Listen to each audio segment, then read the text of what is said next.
Hey guys, tonight we're settling into something wonderfully ordinary. The kind of ordinary that somehow became extraordinary just by surviving long enough to turn into memory. We're talking about TV dinners in a 1950s American home.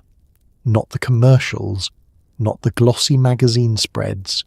The real thing, the aluminum trays, the divided compartments, the strange alchemy of frozen food meeting a hot oven, and the quiet revolution happening in kitchens across the country, while families gathered around glowing television screens. Before we drift into this, take a second to like the video and subscribe if you genuinely enjoy these strange little journeys through time, and thank you, truly, to the person who suggested this topic. You all keep sending me the most wonderfully specific ideas, the kind that make me remember why I love doing this. Drop a comment telling me where you are right now and what time it is. I know someone out there is listening at 2:43 in the morning, eating cereal straight from the box, pretending this counts as personal enrichment. The channel is also live on Spotify now, if you want to take these stories with you wherever you drift off. There is a link waiting patiently in the description. Now dim the lights, turn on a fan if you have one nearby. Let that soft white noise settle around you like a blanket. Get comfortable, really comfortable. The kind where moving feels like a distant concept you will revisit tomorrow. Because tonight we're asking questions about the small, specific moments that made up daily life in 1950s America. What did it feel like the first time your mother brought home a TV dinner? What did the kitchen smell like when those trays came out of the oven? How did it change the rhythm of evenings? What did families talk about while eating from sectioned aluminum? Did it feel modern, convenient, strange? Did your mother feel guilty, or relieved, or both at once? And what did those meals actually taste like? Not the memory, but the real, honest, sometimes disappointing taste. Could you sit through an entire evening of 1950s television while eating Salisbury steak from a divided tray? Or would you quietly long for something your grandmother used to make? Well, congratulations. You've just stepped into 1954. The television is warming up in the living room. Your mother is pulling something new and silver from the freezer.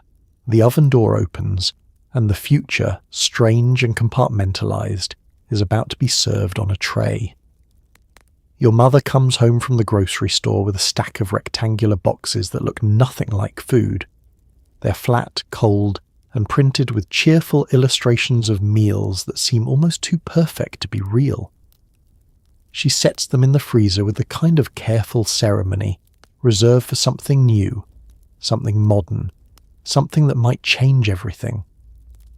You stare at the boxes, reading the names: Swanson turkey dinner, Salisbury steak, fried chicken, and you wonder what it means that dinner now comes in a package you can hold in two hands. The boxes are lighter than you expected. When you lift one, it feels substantial but manageable. Frozen solid, the cardboard slightly damp from condensation. The illustration shows a complete meal, golden and steaming, arranged on what looks like a china plate. But you know, somehow, that the food inside does not look like this. That the picture is a promise, or maybe a suggestion, of what dinner could be if everything went perfectly. Your mother explains it to you while she unpacks the rest of the groceries. These are TV dinners, she says, and the name alone feels futuristic, like something from a magazine article about life in 1975. You can heat them up and eat them while watching television. She says this with a mixture of excitement and uncertainty, as if she's not quite sure how she feels about it yet, but wants to believe it is a good thing. Your father is less enthusiastic. He stands in the kitchen doorway, arms crossed, studying the boxes like they're evidence in a case he's trying to solve. Where is the real food, he asks, not unkindly, just genuinely confused. Your mother does not answer directly. She just keeps stacking the boxes in the freezer, lining them up neatly, and you can tell she is determined to make this work. You ask if you can hold one. She hands you the turkey dinner, and you turn it over slowly, reading every word printed on the back. The instructions are simple, almost aggressively so. Preheat oven to 425 degrees. Remove dinner from carton. Do not puncture top film. Place on cookie sheet. Heat 25 minutes. It feels like a test anyone could pass, a recipe so foolproof that even you, at your age, could manage it without help. There is something thrilling about that. The idea that dinner could be this easy, this contained, this predictable. No guessing, no adjusting, no tasting and adding more salt. Just follow the steps and trust that the people who made this box knew what they were doing. But there is also something unsettling. You have watched your mother cook your entire life. You have seen her chop onions, brown meat, simmer sauces, taste and adjust and taste again. You have learned, without realizing it, that cooking is a conversation between the person and the food, a process that requires attention and intuition. And now here is a box that promises to eliminate all of that, to turn dinner into a transaction between a freezer and an oven. Your mother closes the freezer door and steps back, surveying her work. The boxes are lined up like little soldiers, ready to be deployed whenever she needs them. She smiles just a little, and you can see the relief on her face. Relief that dinner, at least on some nights, will no longer be a battle she has to fight alone. You set the box down on the counter and run your finger along the edge of the illustration. The turkey looks so perfect, so golden, so impossibly complete. And you wonder, quietly, if the real thing will come even close. The illustration on the front is a work of optimistic fiction. A golden brown turkey sits beside bright green peas, fluffy mashed potatoes, and something described as cranberry sauce that glows like a jewel. The vegetables look crisp. The meat looks tender. The entire composition suggests a Thanksgiving feast miniaturized and frozen for your convenience. You turn the box over and read the instructions. Simple, clear, almost impossibly easy. Preheat oven, remove from carton, heat, serve. It feels like a message from the future, promising that dinner no longer requires hours of labor, just patience and an oven set to 350 degrees. The box is designed to seduce you. Every detail, the script font that suggests elegance, the burst of color behind the food that implies freshness, the phrase, "complete dinner" printed proudly across the top, is engineered to make you believe this is not just convenient, but good, maybe even special. The kind of meal you would be proud to serve, or at least not embarrassed to admit you ate. You read the list of contents: sliced turkey, cornbread dressing, sweet potatoes, buttered peas, cranberry sauce. It sounds like a holiday. It sounds like something your grandmother would spend an entire morning preparing, basting and stirring and checking the oven every 10 minutes. And yet here it is, frozen into a single tray, waiting patiently in your freezer for the moment you decide you want Thanksgiving on a Tuesday. The back of the box offers additional promises: nutritious, delicious, convenient. 3 words that feel like a trinity of modern living, a mantra for families who want to do more with less. There is a small photograph of a smiling mother holding a tray, her kitchen spotless, her expression serene. She's not tired. She's not frazzled. She's the woman your mother wants to be, or at least the woman she thinks she's supposed to be. Your mother studies the box with the focus of someone reading a contract. She wants to believe. She wants to trust that this frozen rectangle contains everything it promises. That the turkey will be moist, the vegetables flavorful, the portions satisfying.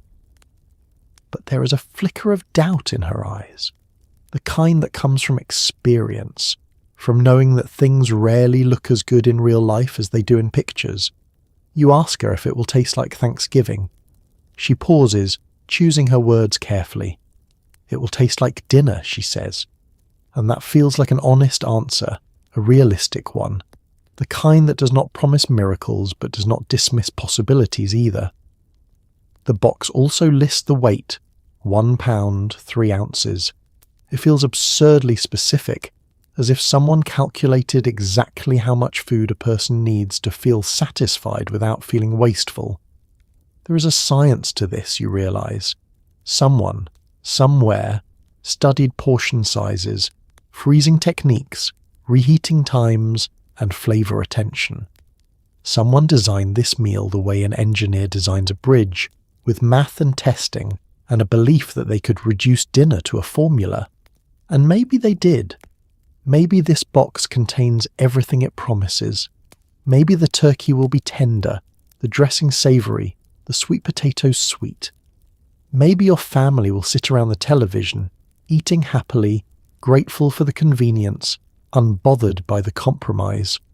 Or maybe it will taste like what it is, an approximation, a shortcut, a well-intentioned attempt to replicate something that cannot quite be replicated. Maybe it will be fine, good enough, acceptable.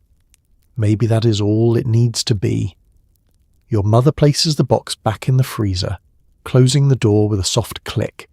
The promises remain frozen, waiting for the moment they will be tested. And you stand there, staring at the freezer door, wondering which version of dinner you will get when that moment comes. When you finally open the box, you find something that looks more like a piece of industrial equipment than a plate. The aluminum tray is divided into neat compartments, each one a small universe unto itself. The larger section holds the main course. The smaller ones cradle side dishes with the precision of a carefully planned neighbourhood. The foil is thin, slightly flexible, and cold to the touch, and there is something strangely futuristic about eating from metal that will be thrown away after a single use. You hold it carefully, worried it might bend, and slide it into the oven as instructed. The tray is surprisingly rigid despite its thinness. It holds its shape even when you press gently on the sides, the aluminum engineered to survive freezing, shipping, storage and reheating without collapsing. Someone thought about this. Someone designed it. Someone tested prototypes until they found the exact thickness that balanced cost, durability, and disposability. The compartments are different sizes, each one tailored to its contents. The larger section, rectangular and deep, holds the main course, the turkey or Salisbury steak or fried chicken that serves as the anchor of the meal. Beside it, smaller compartments contain the supporting cast, vegetables, starches, sauces. Each one is separated by a raised ridge of aluminum, a tiny wall that keeps the peas from touching the potatoes, the gravy from bleeding into the cranberry sauce. There is something almost architectural about it. The tray looks like a tiny city viewed from above, each section a district with its own purpose, its own identity. And like a city, everything has been planned, zoned, organised for maximum efficiency. Nothing overlaps, nothing intrudes. Everything knows its place. You peel back the foil cover slowly, revealing the frozen contents beneath. The food is pale, colourless, locked in a kind of suspended animation. The turkey is grey, the peas are dull green, the potatoes are white with a faint sheen of ice crystals. It does not look appetising, not yet, but it does not look alarming either. It looks like potential, like something waiting to be transformed by heat. The foil cover itself is remarkable. It clings to the tray with a perfect seal, crimped around the edges with machine precision. There are no gaps, no tears, no weak spots where air could sneak in and cause freezer burn. This meal has been protected, preserved, locked away from the world until the moment you're ready to bring it back to life. You lift the tray carefully, balancing it on your palms, and carry it to the oven. It is lighter than a plate, lighter than a pot, almost weightless in a way that feels wrong for something that is supposed to be a complete dinner. But that is part of the magic, you suppose. This tray weighs almost nothing, costs almost nothing to produce, and will be thrown away without hesitation. It is the opposite of your grandmother's china, the plates that have been in your family for generations, the ones your mother washes by hand and stores in a cabinet behind glass. This tray is not precious. It is not heirloom. It is not meant to last. It is meant to serve its purpose once, efficiently, and then disappear. And there is something both liberating and sad about that. Liberating because it requires no care, no maintenance, no worry. Sad because it is a meal designed to be forgotten. You slide it into the oven and close the door. The aluminum glints briefly in the oven light before the door shuts and the heat begins its work. And you stand there, staring at the oven, wondering what will emerge 30 minutes from now when this cold, compartmentalized tray becomes dinner. The kitchen fills with heat as the oven works its slow magic. You can hear the faint hum of the heating element, the occasional creak of metal expanding, the distant murmur of the television warming up in the next room. Your mother sets the timer, a small mechanical guardian that ticks steadily toward dinner, and the waiting begins. It is not the same kind of waiting as before, when she would spend an hour at the stove stirring and tasting and adjusting.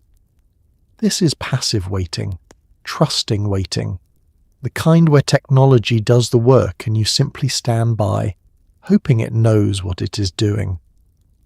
The oven glows with purpose. You can see the tray through the small window in the door, sitting on the middle rack, slowly transforming under the steady assault of heat. At first, nothing seems to happen. The tray looks exactly as it did when you slid it in, frozen, pale, inert. But gradually, almost imperceptibly, things begin to change. The ice crystals melt. The food starts to glisten. Steam rises from the compartments, fogging the oven window in soft, shifting patterns. Your mother wipes her hands on a dish towel and leans against the counter, watching the timer with the patience of someone who has learned to let machines do their work. This is new for her. For years, cooking meant standing over a stove, monitoring, adjusting, tasting. It meant knowing by instinct when something was done, when it needed more time, when it was on the verge of burning. But this requires no instinct, just faith that the instructions on the box were written by someone who knew what they were doing. Your father walks through the kitchen, pauses, and sniffs the air. "What is that smell?" he asks, not accusingly, just curiously. Your mother hesitates. "Dinner," she says, and he nods slowly, processing this information, before continuing on to the living room where the television is beginning its evening programming. The timer ticks on. You count the minutes in your head, though you're not sure why. There is something hypnotic about waiting for food to cook when you are not actually cooking it. You're a bystander in this process, a witness, and the passivity feels strange. You're used to kitchens being places of activity, of motion, of hands moving and spoons stirring, and voices calling out instructions. But tonight, the kitchen is still, quiet. The only sound is the ticking of the timer and the faint hum of the oven doing its work. Your mother opens the oven door briefly, just a crack, and peeks inside. The tray is bubbling now, the gravy rolling in slow, thick waves, the vegetables glistening with moisture. She closes the door quickly, not wanting to let too much heat escape, and nods to herself. It is working. Whatever magic is supposed to happen inside that aluminum tray, it is happening. The smell grows stronger. It is not unpleasant, but it is not quite right either. It does not smell like your grandmother's kitchen on Sunday afternoons. It does not smell like the roast your mother makes on special occasions. It smells like something in between, something that is trying very hard to be food but has not quite arrived yet. There is a metallic undertone, faint but noticeable, the aluminum itself contributing to the aroma. And beneath that, Something else. Something vaguely industrial. The scent of mass production and flash freezing and scientific preservation. But it also smells like dinner, like something warm and filling and ready to eat. And after a long day, that is enough. The timer dings, sharp and insistent, announcing that the waiting is over. Your mother pulls the oven door open and a wave of heat rushes into the kitchen, carrying with it the full force of whatever has happened inside that tray. She reaches in with thick pot holders, gripping the edges carefully, and lifts the tray free. It is heavier now, the food rehydrated, the liquids bubbling, the whole thing alive in a way it was not 30 minutes ago. She sets it on the stovetop to cool for a moment, and you both stare at it. The food looks almost like the picture on the box. Almost. The turkey is browned. The vegetables glisten. The gravy pools thickly in its compartment.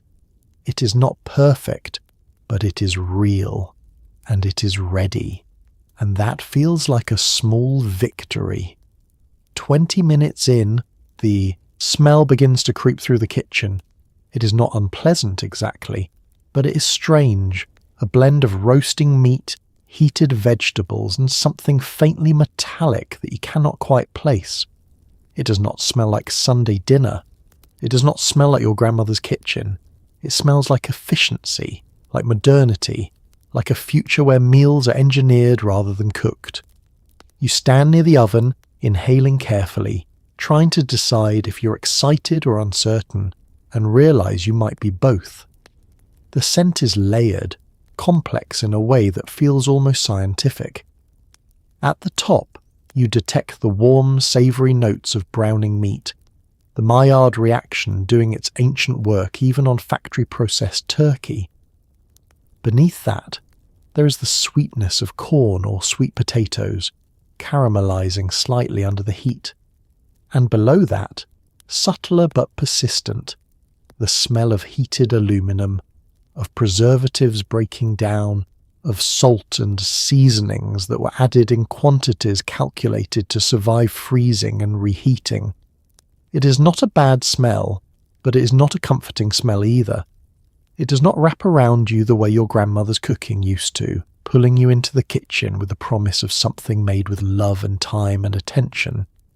This smell is more neutral, more functional. It announces itself without inviting you in. It says, dinner is happening, without saying, come be part of it. Your mother notices it too. She stands at the sink washing a few dishes from earlier in the day, and her nose wrinkles slightly. She does not say anything, but you can see her thinking, comparing this smell to the ones she's used to creating. The roast chicken she makes that fills the house for hours, the beef stew that simmers all afternoon, sending waves of rich, hearty aroma through every room, the apple pie that makes the kitchen smell like autumn and sugar and home. This is not that. This is something else, something modern, something that smells like progress, if progress had an odour. You move closer to the oven, drawn by curiosity, and press your face near the door. The smell is stronger here, more concentrated. You can pick out individual elements now. The gravy, thick and salty. The peas, vegetal and slightly sweet. The cranberry sauce, tangy and bright. Each component is doing its job, contributing its note to the overall composition, but they do not quite blend together the way you expect food to blend. They remain separate, distinct, compartmentalized even in scent. Your father walks through the kitchen and pauses. Is that dinner? He asks, and you nod. He sniffs the air thoughtfully, his expression neutral. Smells different, he says, not critically, just observationally. Your mother glances at him, defensive but trying not to show it. It is turkey, she says. He nods and continues toward the living room, leaving behind a silence that feels heavier than it should. The timer ticks on.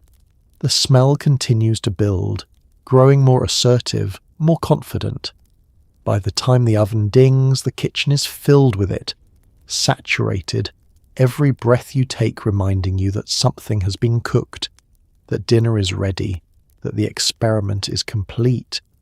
And when your mother finally opens the oven door and pulls the tray free, the smell hits you all at once.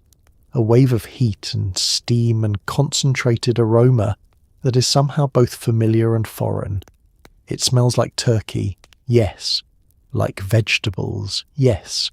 Like dinner, yes.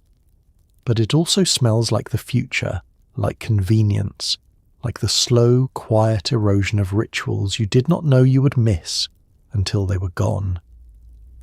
Your mother opens the oven door and a wave of heat rolls into the room, carrying with it the full force of whatever has been happening inside that aluminum tray.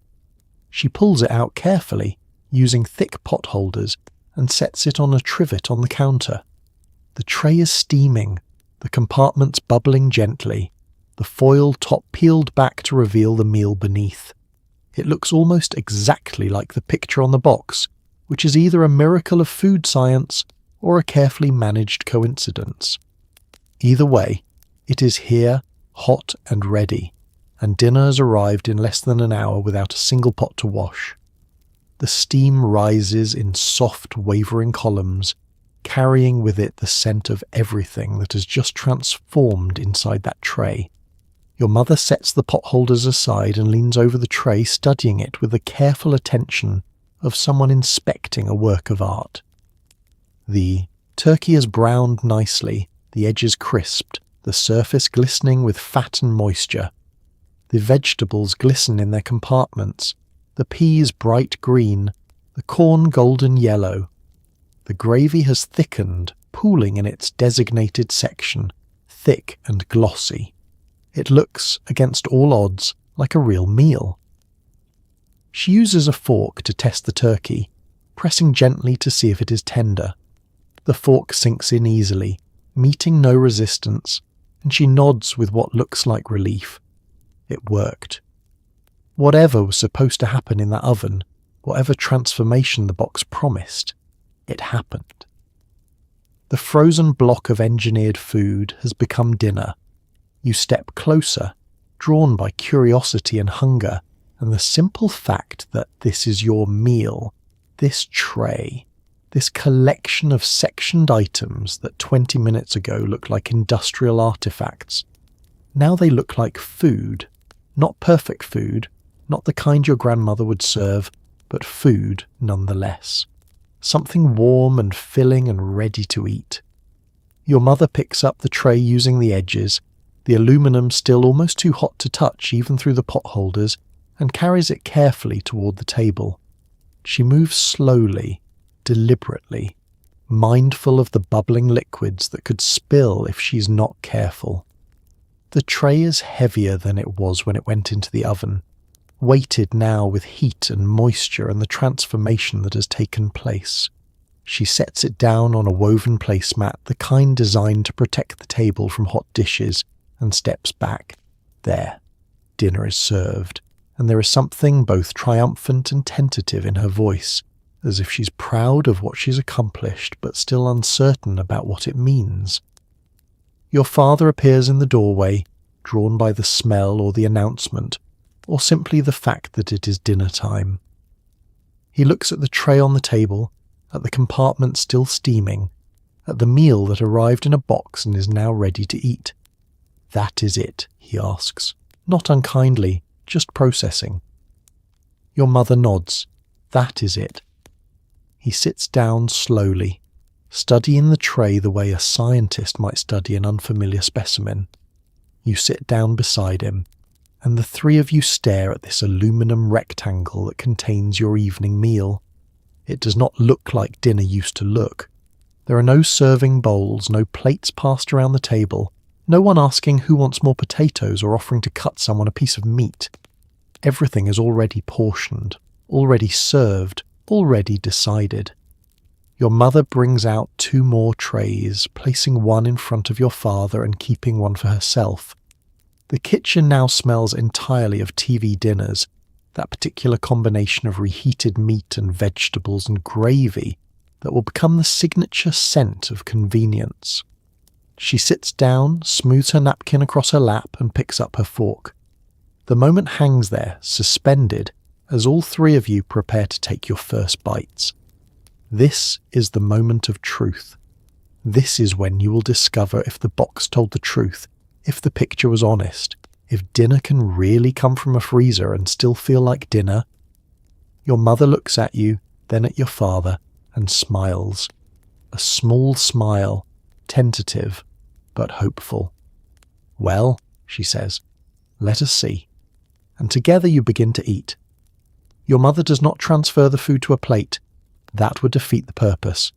Instead, she carries the tray directly to the table. Still hot, still sectioned, still impossibly modern. You sit down in front of it, staring at your dinner contained in its little aluminum universe, and feel a strange mix of novelty and loss. This is not how dinner used to look. Plates were round, food touched, sauces mingled. But this is organized, controlled, intentional. Each item knows its place. Nothing bleeds into anything else. It is a meal designed by someone who believed in order. The tray sits on the table like a visitor from another world. It doesn't belong here, not really. This table has seen china plates, ceramic bowls, serving platters passed hand to hand. It has held pot roasts and casseroles and pies cooling on trivets. It has been the stage for meals that required coordination, timing, multiple pans and spoons, and the kind of orchestration that made your mother disappear into the kitchen for an hour or more. But tonight, there is only this. One tray per person. No serving bowls, no passing, no one asking who wants more. Because there is no more. What you see is what you get, and what you get is exactly what the factory decided you needed. You look down at your tray and try to adjust to the strangeness of it. The compartments are like tiny rooms, each one self-contained, each one holding its designated occupant. The turkey does not touch the peas. The gravy stays politely in its corner. The cranberry sauce remains a small, isolated jewel of red in a landscape of browns and greens. It is tidy, efficient, precise. Your father picks up his fork and taps it lightly against the edge of his tray, making a small metallic sound. "This is new," he says, and you cannot tell if he means it as an observation or a criticism. Your mother, defensive but trying not to show it, nods. It is convenient. Convenient. That word again. The word that justifies everything, that explains everything, that makes everything permissible. Convenient means less work, less time, less thought. And in the 1950s, convenience is a virtue, a goal, a promise that life is getting better, even when it feels like something is being lost in the trade. You pick up your own fork and hover over your tray, trying to decide where to begin. Do you start with the main course? The vegetables? Does it matter? There's no ritual here, no established order, no tradition to guide you. This meal is new territory, and you are navigating it without a map. Your mother cuts into her turkey and takes a cautious first bite. She chews slowly, thoughtfully, her expression carefully neutral. You watch her, trying to read her face, trying to understand what she's thinking. Is it good? Is it disappointing? Is it what she expected or something entirely different? She swallows and sets her fork down. "It is fine," she says. "Just fine." And fine feels like the truth. Not great, not terrible, just fine. Good enough, acceptable. The kind of word you use when you're trying to convince yourself as much as anyone else. Your father takes his first bite next. He chews without comment, his face unreadable, and you realize that this meal is not just about food. It is about change. It is about accepting that dinner does not have to look the way it used to look, taste the way it used to taste, feel the way it used to feel. It is about making peace with the idea that convenience has a cost, even if that cost is hard to name. You take your own first bite. The turkey is tender, almost mushy. yielding immediately under the pressure of your fork. The taste is mild, salty, faintly meaty, but lacking the depth and complexity of a turkey your mother would roast for hours. It tastes like turkey in the way that a photograph looks like a person, recognizable but not quite real. The three of you eat in silence, the only sound the soft scrape of forks against aluminum. There is no conversation, no passing of dishes, no rhythm of a shared meal. Just three people, three trays, three separate universes of compartmentalized food. And as you sit there, eating your modern, convenient, perfectly portioned dinner, you cannot help but feel that something has shifted. Something small, but significant. Dinner used to bring you together. Now it just happens in the same room. You start with the largest compartment, the one holding what the box called Salisbury steak, but what your eyes recognize as a small oval patty covered in thick brown gravy. You cut into it carefully. The meat is tender, almost suspiciously so, yielding beneath your fork with no resistance. The gravy is salty, rich, and slightly gelatinous, clinging to the meat like it has nowhere else to go. It tastes fine, not great, not terrible, just fine. And you realize that fine might be the defining flavor of the 1950s. Good enough, convenient enough, modern enough to make you forget what you used to expect from dinner.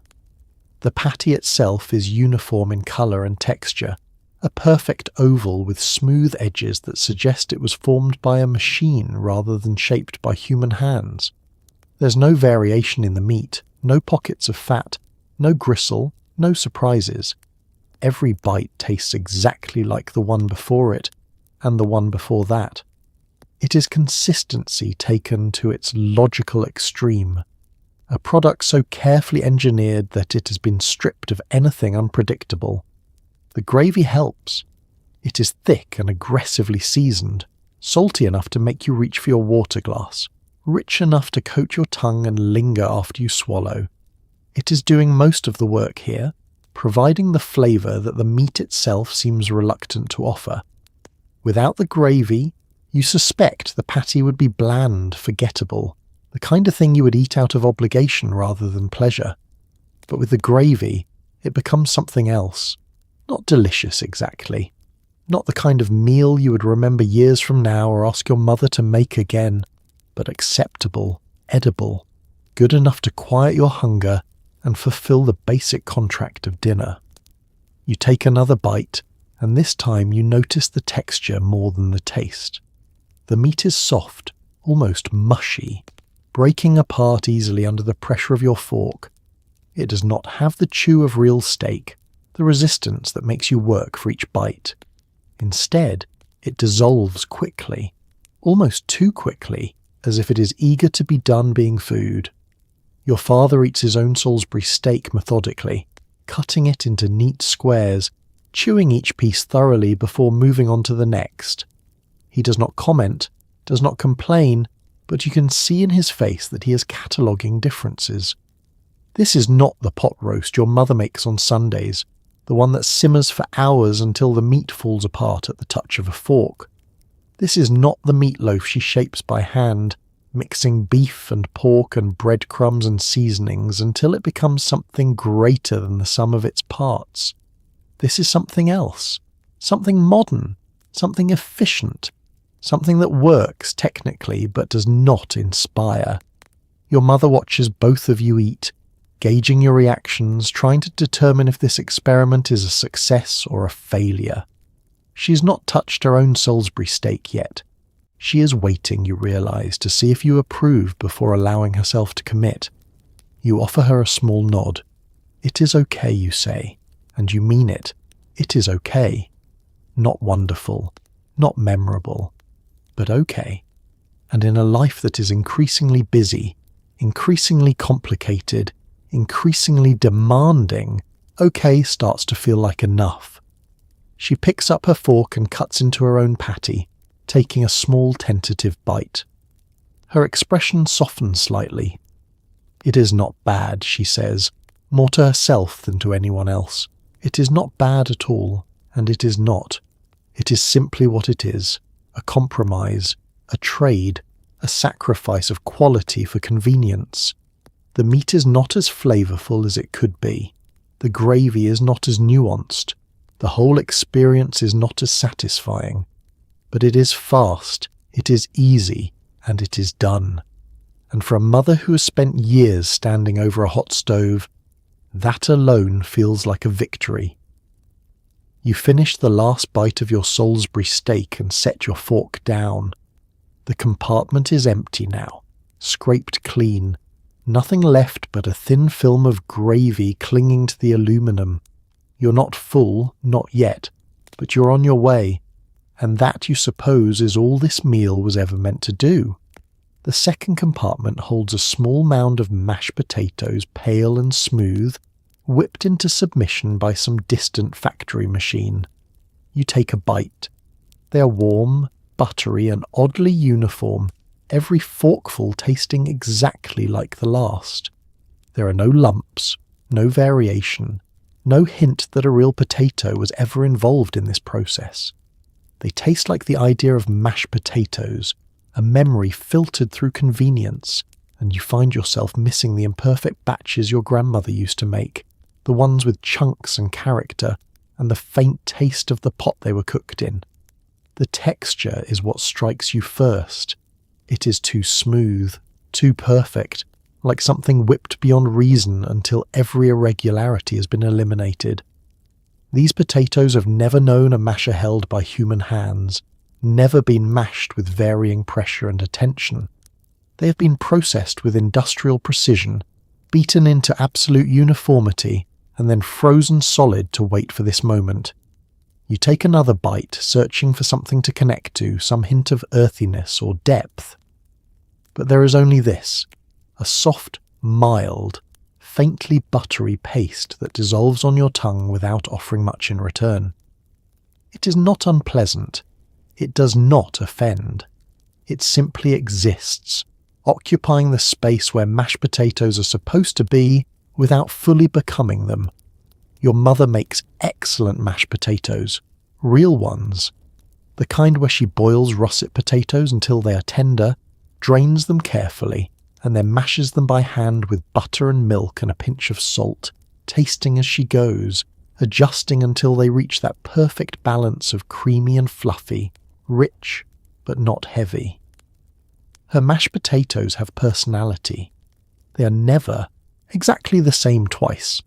Sometimes they are a little chunkier, sometimes they are silkier, sometimes she adds a hint of garlic or a sprinkle of pepper, depending on her mood and what else is on the table. These potatoes have no personality. They are the same every time for everyone everywhere. They are the McDonald's of side dishes, reliable in their sameness, comforting in their predictability, but never surprising, never special, never yours. Your father notices it too. He takes a bite, chews slowly, and you can see the exact moment when he realizes these are not like the potatoes he is used to. His eyebrows raise slightly. His chewing slows. He swallows, takes a sip of water, and goes back for another bite as if trying to give them a second chance.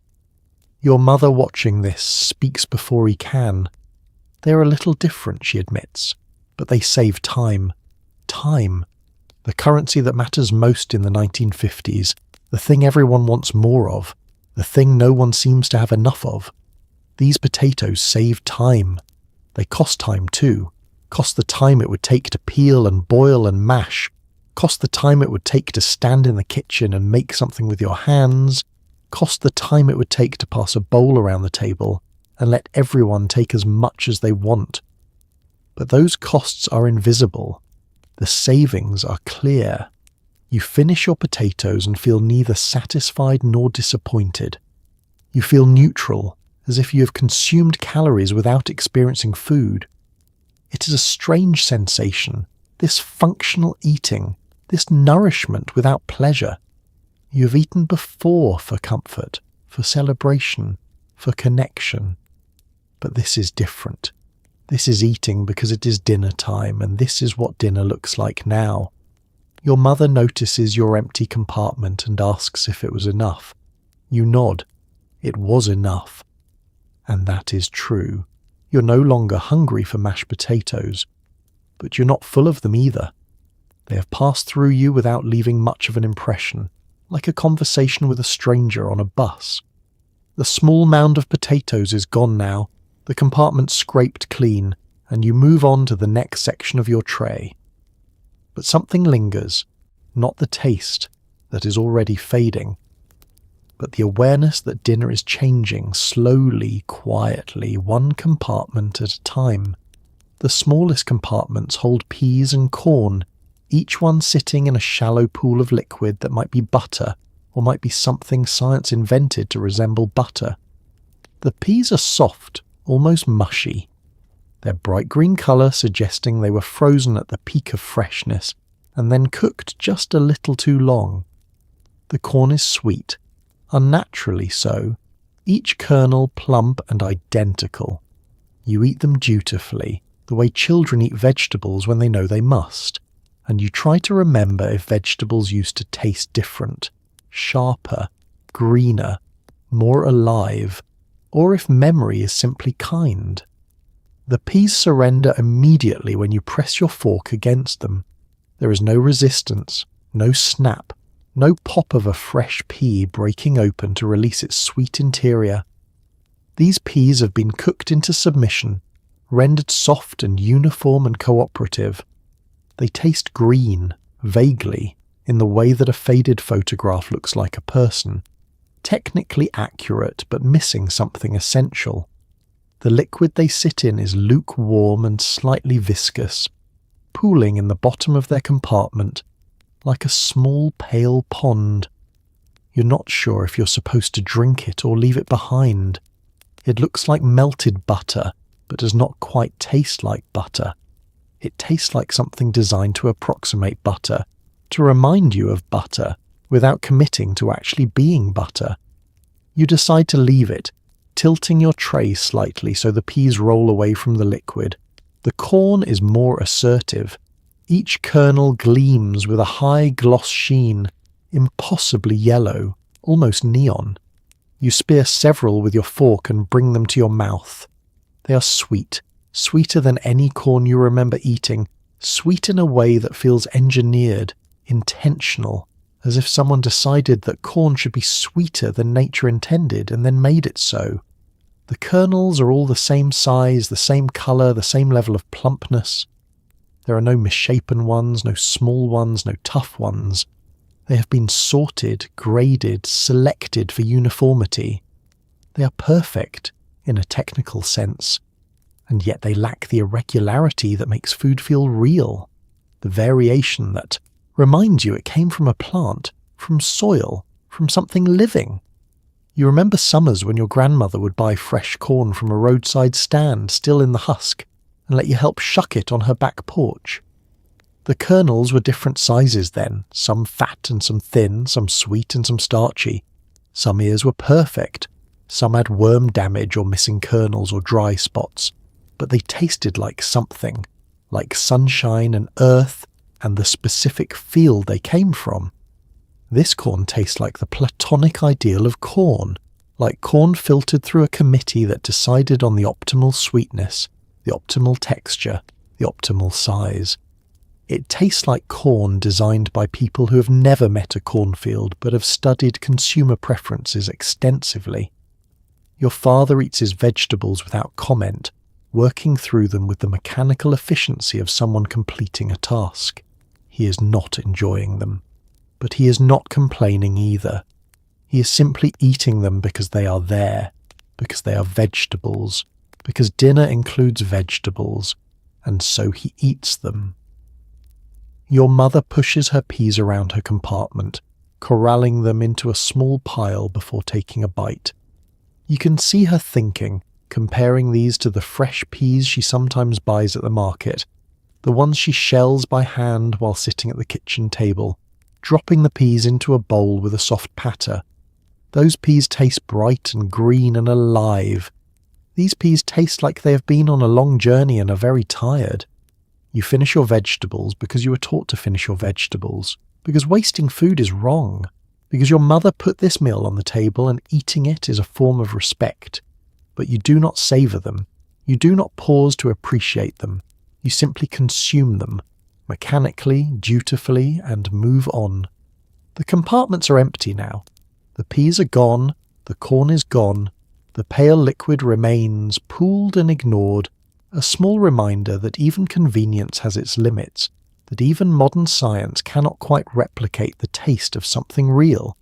You set your fork down and reach for your water glass. Your mouth feels coated, not unpleasantly but noticeably, with the residue of processed food, of salt and sugar, and whatever compounds were added to keep these vegetables frozen for months without losing their shape. You drink deeply, washing it down, and prepare to move on to whatever comes next in this compartmentalized, modern, strangely hollow meal. Tucked into a corner compartment, barely bigger than a tablespoon, sits a small dollop of cranberry sauce. It is impossibly red, smooth, and gelatinous, holding its shape even when you poke it with your fork. You take a tentative bite. It is sweet, tart, and strangely pleasant, a tiny burst of holiday flavour in the middle of an ordinary weeknight. It does not taste like Thanksgiving, but it gestures toward it politely, and you appreciate the effort even if the portion feels like an apology for not being the real thing. The sauce wobbles slightly as you scoop it onto your fork, maintaining its moulded shape even as you lift it from the tray. It has the consistency of something that was once liquid, was then set with gelatin or pectin, and has now been frozen and reheated without losing its structural integrity. It is an engineering achievement disguised as a condiment. The colour is what catches your eye first. It is red in a way that nature rarely produces, a brilliant, almost artificial crimson that seems to glow against the aluminum. Your grandmother's cranberry sauce, the kind she makes from fresh berries every Thanksgiving, is darker, deeper, more purple than red. It has seeds, it has texture. It has the unmistakable look of something that was once whole and has been transformed by heat and sugar into something new. This sauce has no seeds, no skin fragments, no irregularities at all. It is smooth as glass, uniform in colour and texture, a perfect little jewel of processed fruit.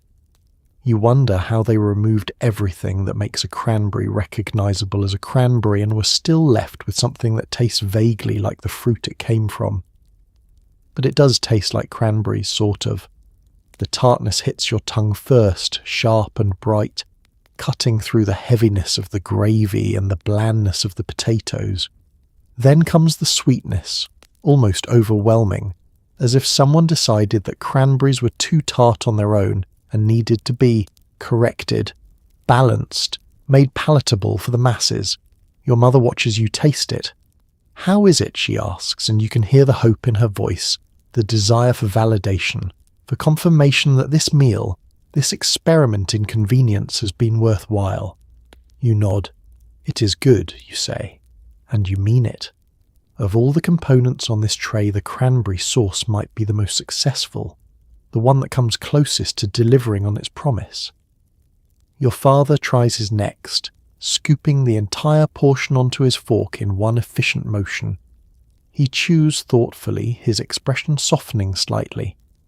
This is not bad, he admits, and coming from him, it is high praise. He's a man of simple tastes, direct opinions, and he does not give compliments lightly. The portion is laughably small. A tablespoon, maybe less, just enough to remind you of what cranberry sauce tastes like, without providing enough to actually accompany the meal. You could eat it all in 2 bites. Most people probably do. It is an accent, a grace note, a small gesture toward tradition in a meal that is otherwise aggressively modern. You scrape the last of it from the compartment, careful not to waste even the smallest smear. It leaves behind a faint pink stain on the aluminum, a ghostly reminder of its presence. And as you swallow that final bite, You feel a pang of something you cannot quite name. Nostalgia, maybe. Or longing. Or simply the awareness that holidays used to mean something more than a tablespoon of gelatinous sauce tucked into the corner of a frozen dinner. But it was sweet while it lasted. Tart and bright and briefly, fleetingly pleasant. And in this strange new world of compartmentalized convenience, brief pleasantness might be all you can reasonably expect. This is the real innovation, not just the food, but where you eat it. Your family gathers in the living room, trays balanced carefully on laps, eyes fixed on the glowing screen where a program flickers to life. The television is the guest of honor tonight, the reason this entire ritual exists. TV dinners were designed for this moment, for families who wanted to eat together while watching together, multitasking in a way that would have baffled previous generations. You take a bite of Salisbury steak while a commercial plays, and you realize you're living in the future your parents used to imagine. The living room feels different at dinner time. It used to be a place you visited after eating, a space for relaxation and conversation, and the occasional radio program. But now it's the dining room, the entertainment centre, the heart of the evening all at once.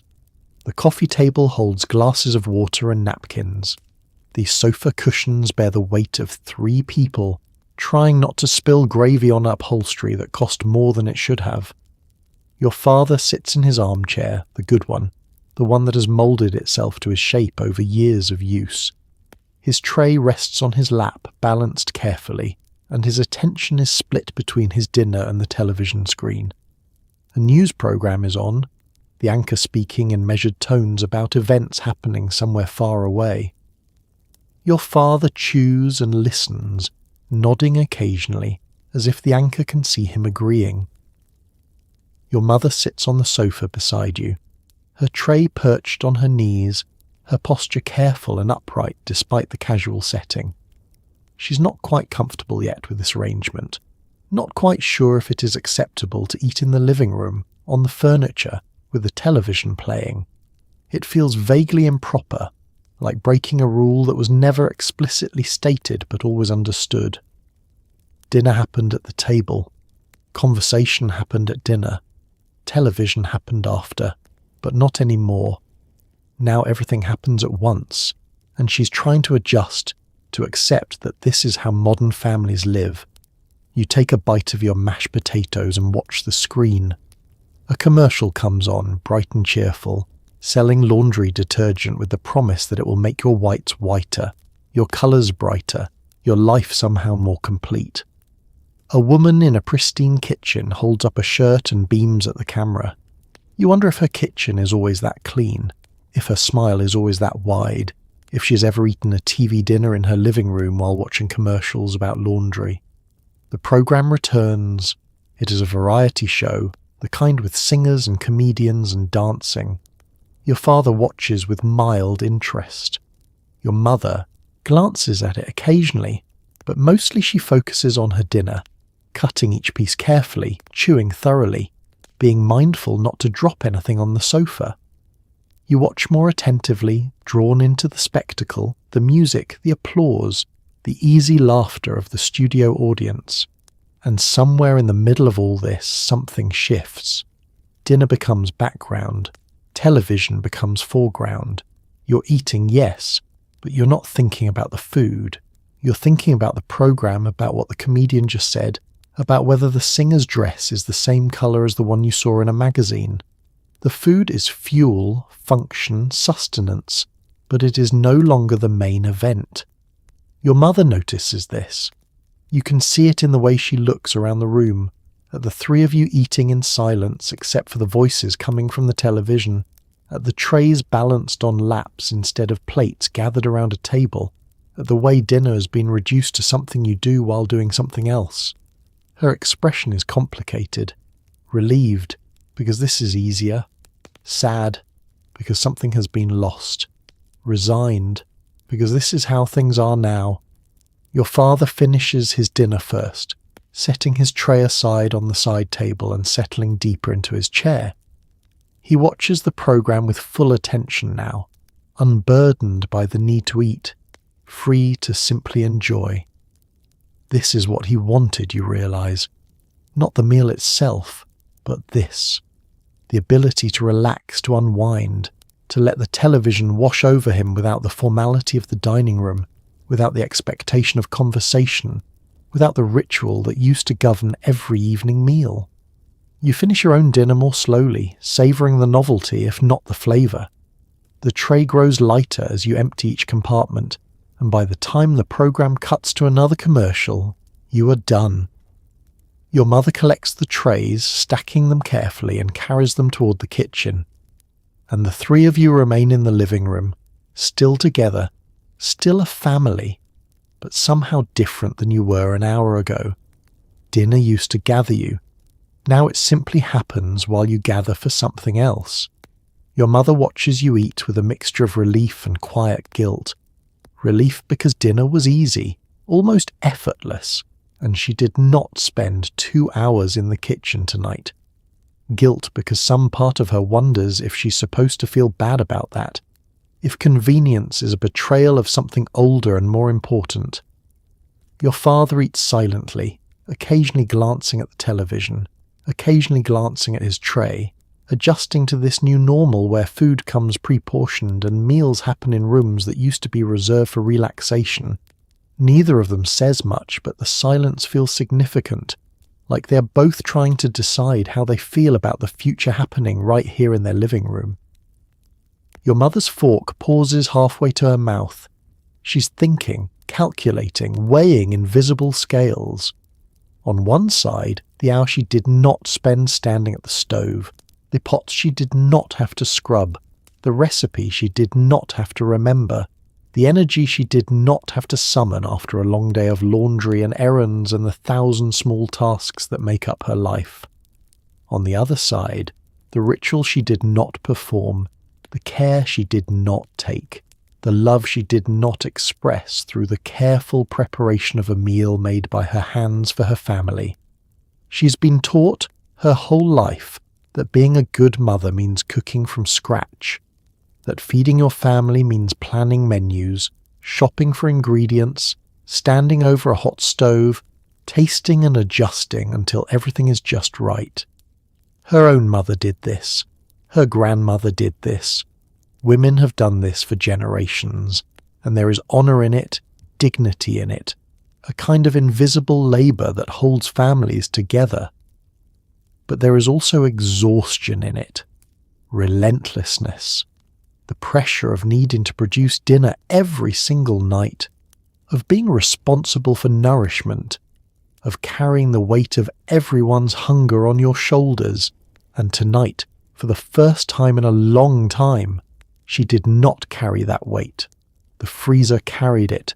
The oven carried it. Science carried it.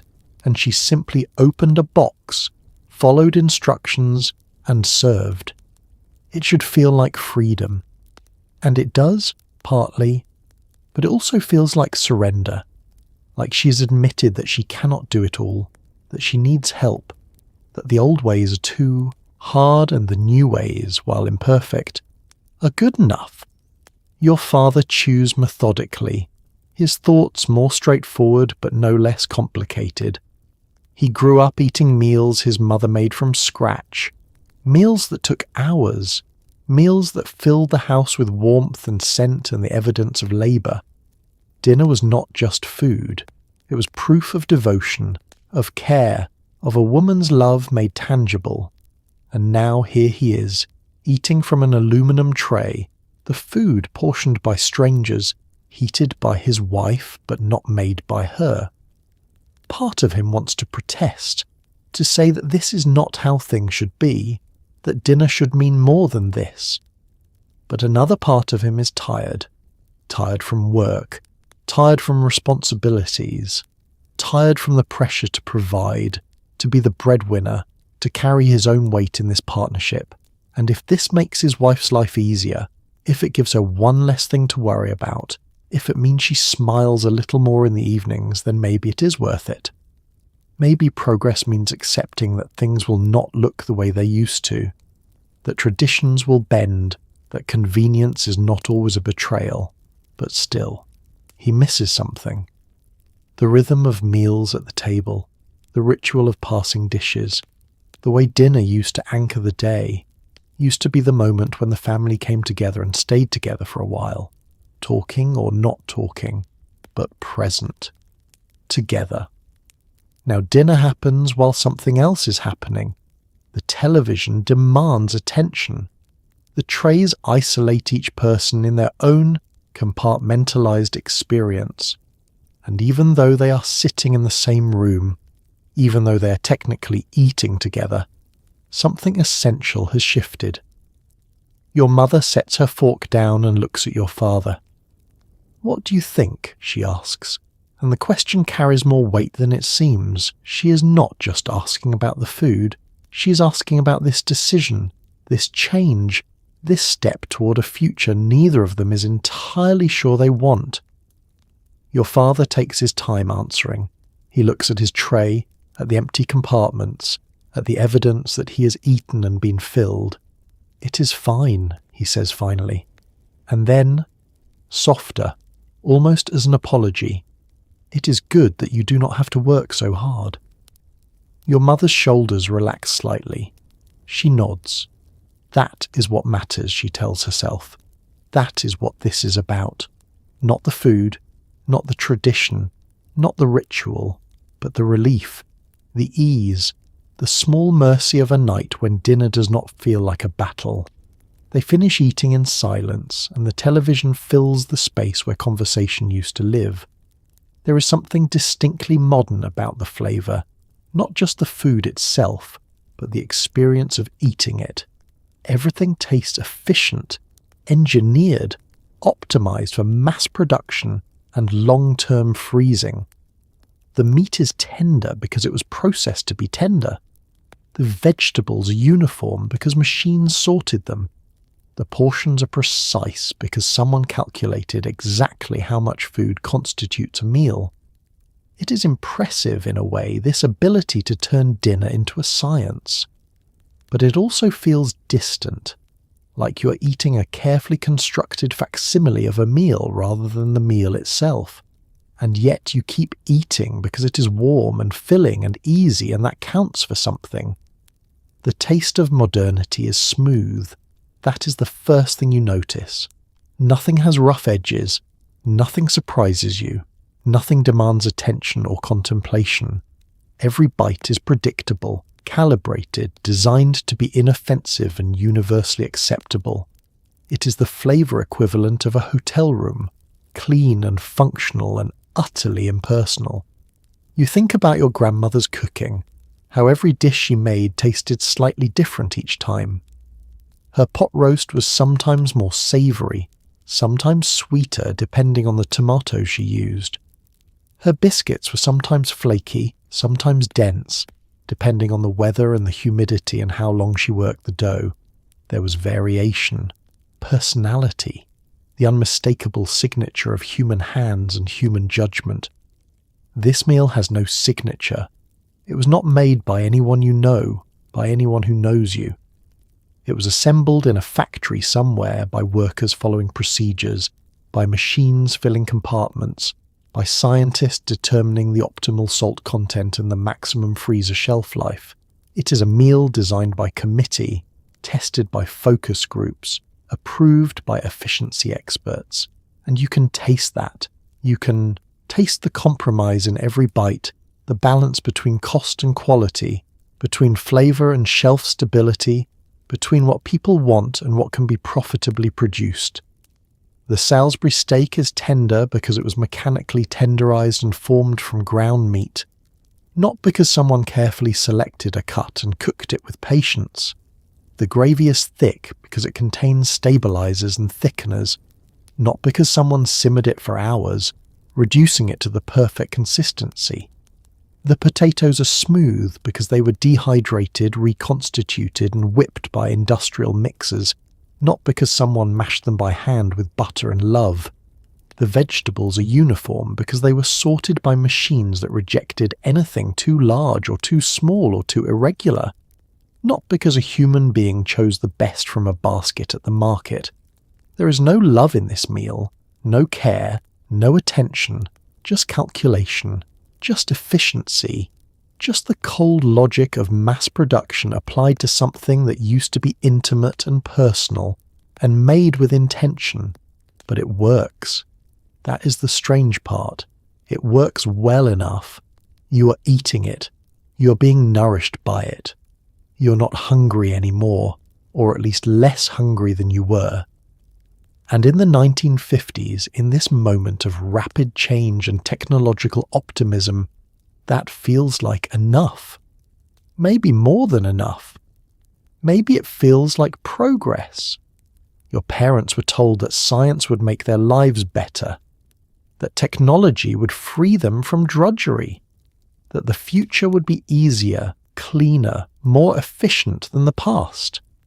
And here is proof, sitting on your lap in an aluminum tray, steaming slightly, filling your belly with calories and salt and the taste of convenience. You take another bite of corn, those impossibly uniform kernels, and you think about what has been traded here.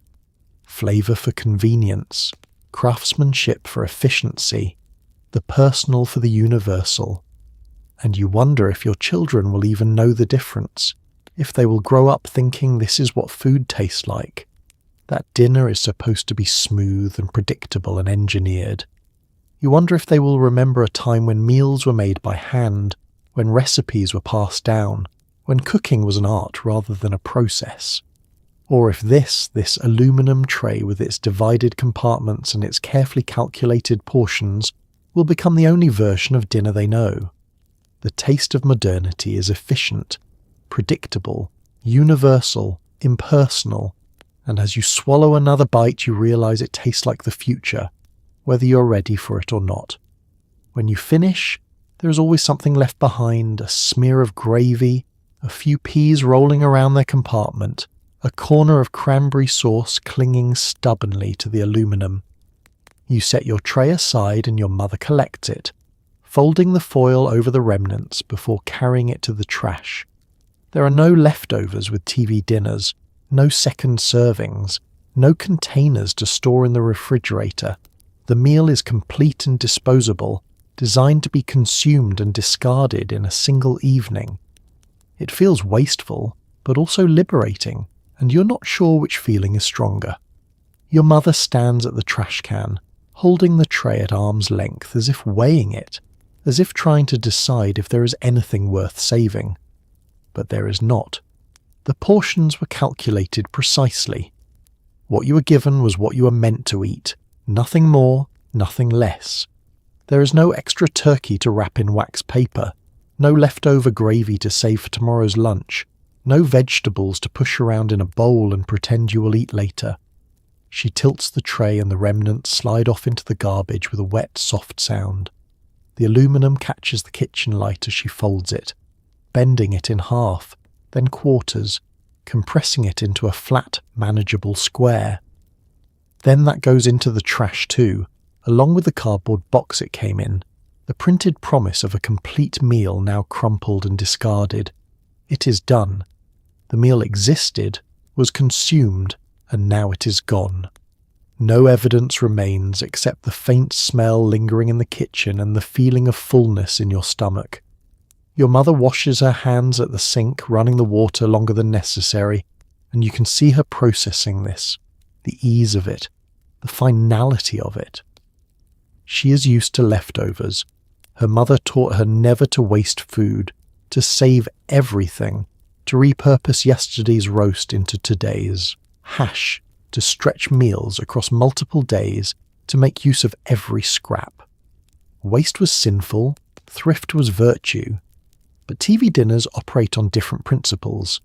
They are designed for single use, for immediate consumption, for a world where time is more valuable than thrift, where convenience matters more than economy. You eat what you're given, and then you throw the container away, and that is the end of it. No planning ahead, no thinking about tomorrow, just now. Your father carries his own tray to the kitchen.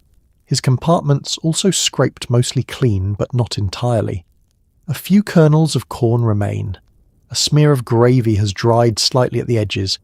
He hands it to your mother and she repeats the ritual. Tilt, fold, discard. Another complete meal reduced to trash in a matter of seconds. This is new for them, this disposability. They grew up during harder times, during the Depression when nothing was thrown away if it could be saved, mended, reused, repurposed.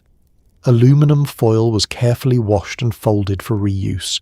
Jars were saved. Containers were kept.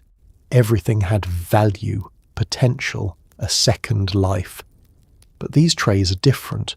They're too thin to save, too flimsy to wash and reuse, too specific in their purpose to be anything other than what they were designed to be. Temporary vessels for a single meal. And so they go into the trash without ceremony, without guilt, without second thoughts. You watch your mother as she rinses her hands again, drying them slowly on a dish towel. The kitchen is almost clean, a few forks, a couple of glasses. The counter where the trays sat briefly before being carried to the living room. That is all.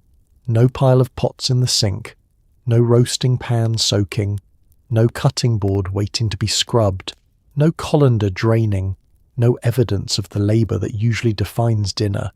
She looks round the kitchen as if expecting to find more work, more cleaning, more tasks. But there are none. Dinner is over, and she barely touched the kitchen. It should feel like a victory. And maybe it does. But there is also something unsettling about it. This absence of ritual. This void where labour used to be. Your father returns to the living room, settling back into his chair, ready to watch the rest of the evening's programming. Your mother wipes down the counter one more time, though it does not really need it. And you stand in the doorway between the kitchen and the living room, caught between two worlds. Behind you, the kitchen, clean and quiet and barely used. Ahead of you, the living room, warm and glowing with television light. And in the trash can, 3 aluminum trays, folded and forgotten, evidence of a meal that was never quite there. Your mother stands at the sink, rinsing the trays before throwing them away, a habit from a different era when nothing was truly disposable. But the aluminum is too thin to save, too flimsy to reuse, and so it goes into the trash along with the cardboard box it came in. The kitchen is almost clean, no pots, no pans, no stack of dishes waiting to be scrubbed. Just a few forks, a couple of glasses, and a quiet sense of victory. Dinner happened. No one suffered, and your mother has the rest of the evening to herself, a luxury she did not know she needed until it arrived in the form of a frozen meal. She wipes down the counter with a damp cloth, making slow, deliberate circles even though there is nothing to clean. The surface is spotless. The stove was never turned on except for the oven, and even that required no monitoring, no stirring, no adjusting. She glances at the clock on the wall. 6:45. Dinner is over, cleaned up, finished, and it is not even 7 o'clock. This is unprecedented. On a normal night, she would still be in the kitchen right now, scrubbing the roasting pan, washing the pot she used for vegetables, wiping down the stovetop where grease had splattered, organising leftovers into containers. The kitchen was her domain, her responsibility, and it demanded her presence for at least an hour after everyone finished eating. Sometimes longer. But tonight, the kitchen released her early, released her completely, and she stands in the sudden freedom of it, uncertain what to do with herself. The forks go into the sink. She washes them quickly, efficiently, the muscle memory of decades guiding her hands. Soap, rinse, dry, place in the drawer, the glasses next, then a quick wipe of the faucet, the sink basin, the dish rack. Tasks she could do in her sleep. Tasks she has done thousands of times, but tonight they feel different. Lighter, less like labour and more like punctuation, small marks at the end of a surprisingly short sentence. She hangs the dish towel on its hook and looks around the kitchen one more time. It is done. Really done. No pot soaking for later. No casserole dish that needs to cool before she can tackle it. No greasy skillet that will require real elbow grease. Just an empty, clean kitchen at 6:50 in the evening. Your father calls from the living room. What is on next? His voice is relaxed, content. The voice of a man whose evening has officially begun. Your mother does not answer immediately. She's still processing this gift of time, this unexpected stretch of hours that suddenly belonged to her. She could sit down. She could watch television with the family. She could read a magazine. She could call a friend. She could do nothing at all, just sit in the quiet kitchen and let her mind wander, unburdened by the awareness of work waiting to be done. This is what the commercials promised. This is what the box said. Freedom, convenience, more time for the things that matter. She had dismissed it as advertising hyperbole, the kind of exaggerated claim that companies always make. But here it is, real and tangible, an actual hour of her life that has been given back to her. And yet, she feels strange about it, guilty almost, as if accepting this convenience means admitting defeat, acknowledging that she could not handle the old way, that she needed this shortcut. Her mother never needed TV dinners. Her grandmother never needed them. They cooked every night, from scratch, and they managed. They made it work, and here she is, taking the easy way out, trading tradition for convenience, craft for efficiency. But then she remembers this morning. The endless laundry, the grocery shopping, the phone calls, the errands, the cleaning, the managing of a household that never stops needing management. And she thinks about tomorrow morning, when it will all start again, the constant cycle of labour that defines her days. Maybe she deserves this hour. Maybe she has earned it. Maybe accepting help, even help from a factory and a freezer, is not weakness, but wisdom. She turns off the kitchen light and walks toward the living room. Your father glances up, surprised to see her so soon. "Done already?" he asks. She nods. "Done already." She sits down on the sofa beside you, and for the first time in years she watches television during the dinner hour without a single part of her mind in the kitchen, worrying about what is burning or boiling over or needing attention. She is here, fully, completely. And it feels strange and wonderful and slightly wrong all at once, but mostly it feels like rest. The freezer section at the grocery store is a gallery of options now. Turkey dinners, fried chicken, Salisbury steak, meatloaf, fish sticks, spaghetti. Each one promises a complete meal in a single tray, each one illustrated with the same cheerful optimism. Your mother stands in front of the freezer case, reading labels, comparing prices, trying to decide which version of convenience suits your family best. Some nights it is turkey, some nights it's chicken.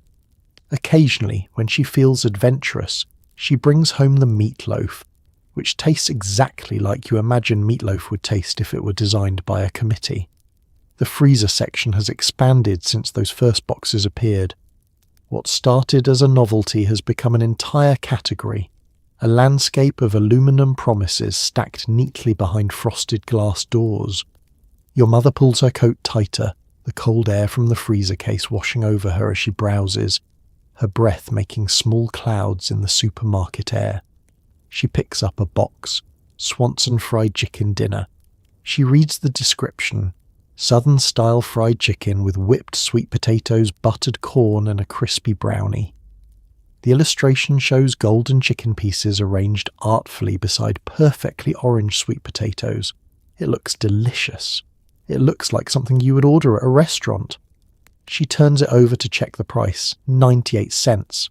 More expensive than making it herself, certainly, but not outrageously so. And think of the time saved. She sets it in her cart and reaches for another. Salisbury steak. You have had this one before. It is reliable, acceptable, the kind of meal that does not inspire but also does not disappoint. She adds 3 boxes to her cart. Then she considers the chopped sirloin beef dinner, which promises something called gravy supreme and a serving of golden corn niblets.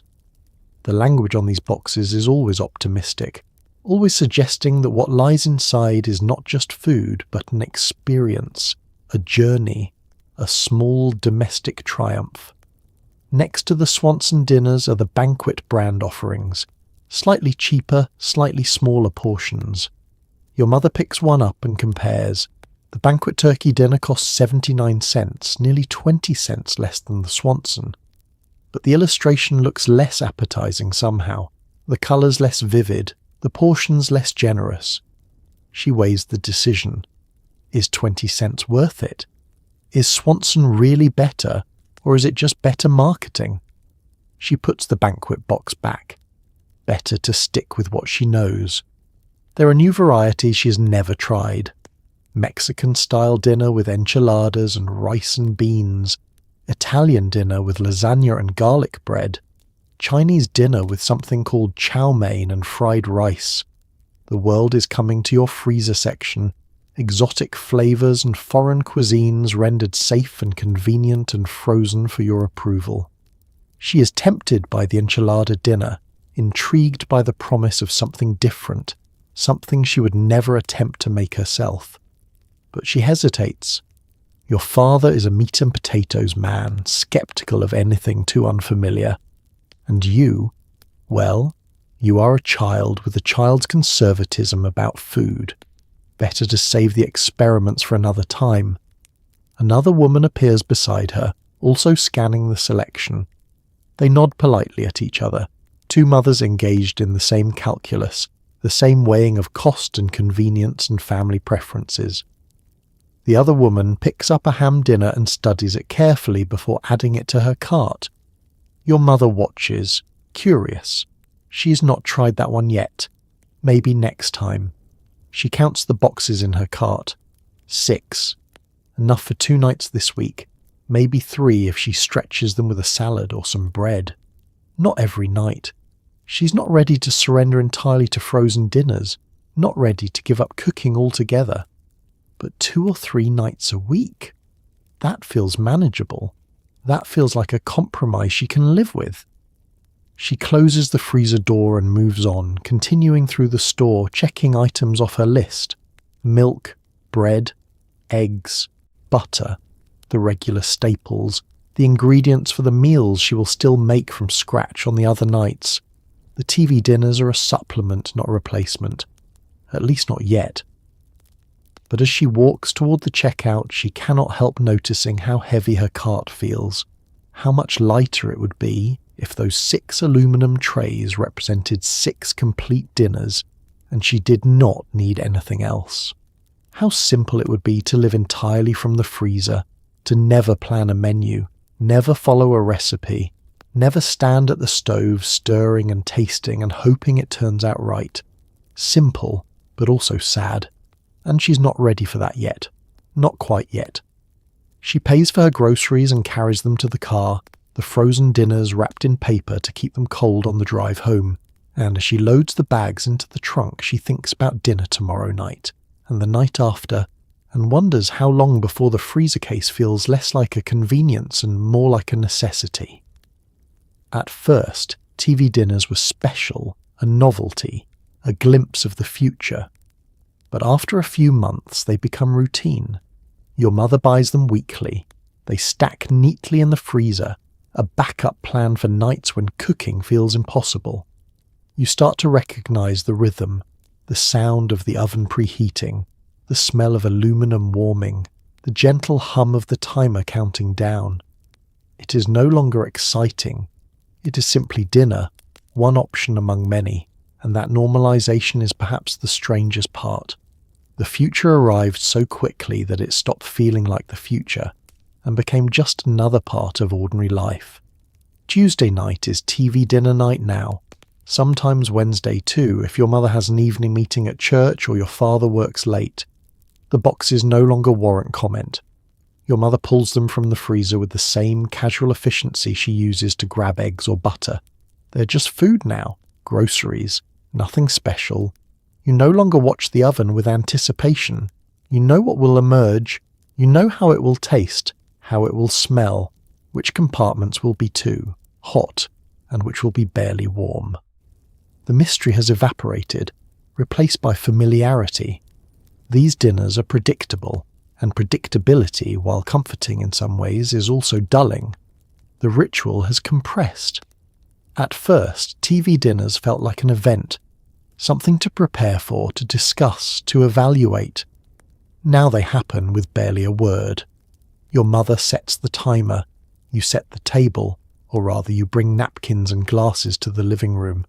Your father settles into his chair, the television comes on, and 30 minutes later dinner appears. The conversations at dinner have changed too, or rather they have diminished. There is less to say when you are all facing the television instead of each other, when your attention is split between eating and watching, when the meal requires no discussion because no one made it, no one chose the recipe, no one experimented or tried something new. At the dining room table, your mother used to ask how the food tasted. Your father would compliment her pot roast or suggest the potatoes needed more salt. There were opinions, reactions, feedback. The meal was a collaboration, or at least a dialogue. But TV dinners do not invite commentary. What would you say? The Salisbury steak tastes exactly like it did last week and the week before. The peas are the same peas they have always been. The gravy is the gravy. There is nothing to discuss, nothing to evaluate, nothing to praise or critique. It simply is. Your mother no longer asks if you liked it. She knows you ate it, and that is enough. Your father no longer offers compliments. There is nothing to compliment. The meal was not her creation. She was simply the delivery mechanism, the person who carried the tray from the freezer to the oven to the living room. The applause, if there is any, belongs to Swanson. The freezer has a designated shelf now, reserved entirely for TV dinners. They stack neatly, labels facing out, organised by type. Turkey, chicken, Salisbury steak, meatloaf. Your mother maintains this organisation with the same care she brings to her pantry, her linen closet, her entire house. Order makes her feel in control, even when the contents of the order are pre-made meals from a factory. Sometimes she opens the freezer just to count them, to reassure herself that there are enough, that she will not be caught unprepared on a night when she cannot face cooking. 4 boxes. Good. That is 4 nights covered, 4 nights of freedom, 4 nights when dinner will happen without her active participation. But there is also a pang of something when she does this counting, when she inventories her escape plan. A small voice that asks if this is what she wanted, if this is what marriage and motherhood and domestic life were supposed to look like. Stacking frozen dinners in a freezer, measuring her capacity for the week, not in recipes she wants to try, but in boxes she has in reserve. She closes the freezer door without answering the question. Some questions are better left unexamined. You walk through the kitchen one afternoon, home from school, and you open the freezer looking for something cold to drink. The TV dinners stare back at you, stacked and waiting. You count them automatically. 5. Which means at least 2 dinners this week will come from these boxes, maybe 3.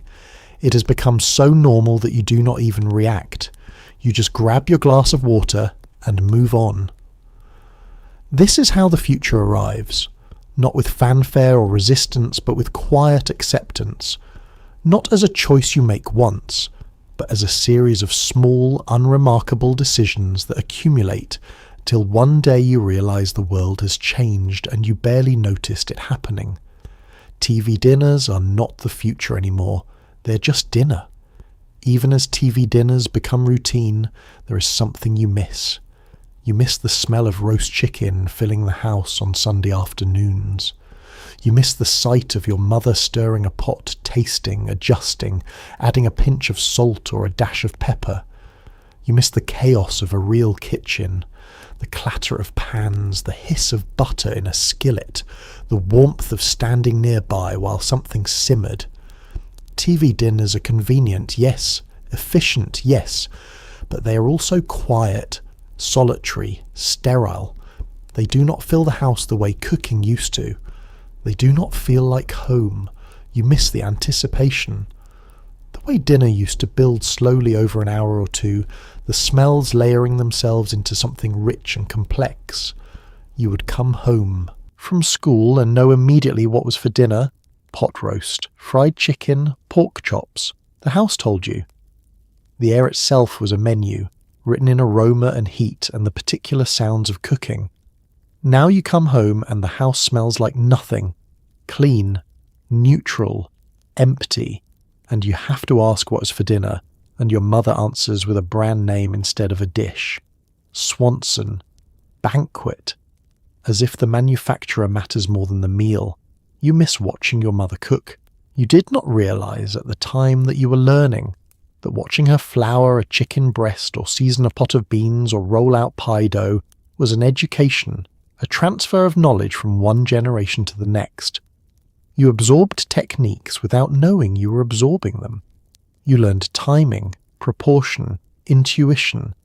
You learned that cooking is not just following instructions, but responding, adjusting, tasting, trusting your senses. TV dinners teach nothing. They arrive fully formed, requiring no skill, no judgment, no intuition. You open a box, heat it, eat it. There's nothing to learn except patience, and even that is minimal. 30 minutes. Anyone can wait 30 minutes. Your mother no longer calls you into the kitchen to help. There is nothing to help with. The meal does not need stirring. It does not need tasting.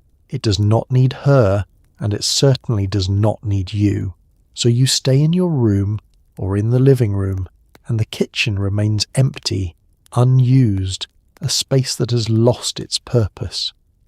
You miss the way dinner used to gather the family, not just at the table, but before that, in the kitchen, where your father would wander in and steal a bite of something cooling on the counter, where you would set the table while your mother finished the meal, the two of you moving around each other in a comfortable dance of preparation, where the act of cooking created a kind of gravity that pulled everyone into orbit. TV dinners have no gravity. They happen in isolation. Your mother heats them alone. You eat them separately, each person with their own tray, their own compartments, their own experience. Even though you are in the same room, even though you are technically eating together, you are not really together. Not the way you used to be. You miss the imperfection.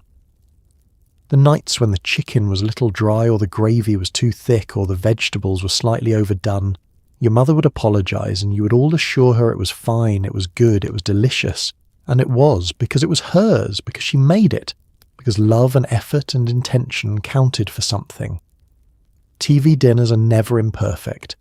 They are exactly the same every time. And that sameness, that predictability, that absence of human error means they are also absent of human touch. They are meals without a maker, food without a cook, dinner without a mother. And even though you are only a child, even though you cannot articulate this clearly, you feel it. You feel the loss of something intangible, something that has to do with ritual and connection, and the small, invisible threads that bind a family together. You miss the leftovers, the way Monday's roast chicken became Tuesday's chicken salad, the way nothing was wasted, everything was transformed, and the care your mother took in planning and preparing extended across multiple days. Leftovers were proof of abundance, evidence that the meal was more than you needed, that there was enough and to spare. TV dinners leave nothing behind. What you see is what you get, and when it is gone, it is gone.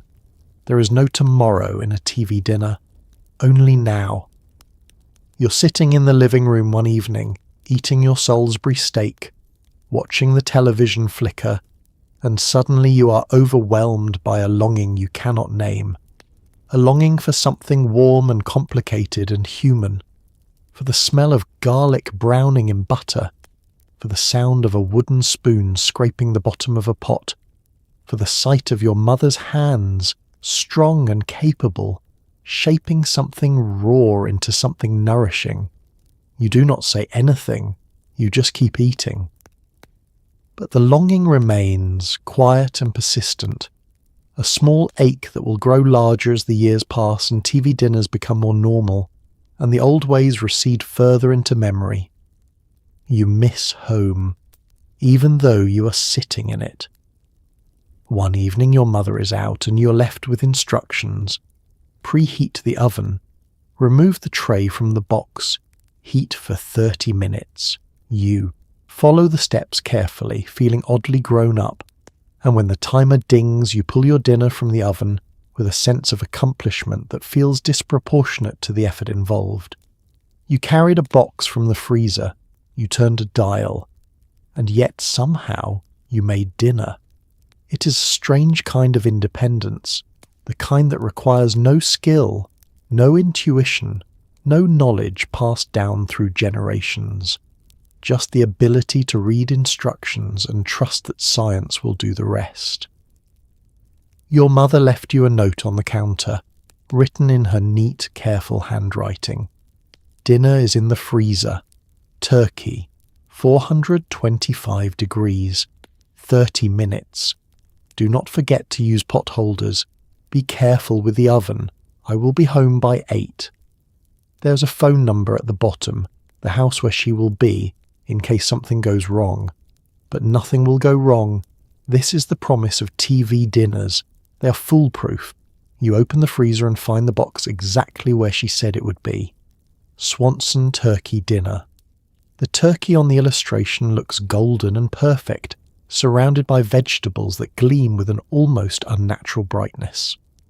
You pull it from the freezer, surprised by how cold it is, how solid. It feels more like a brick than a meal.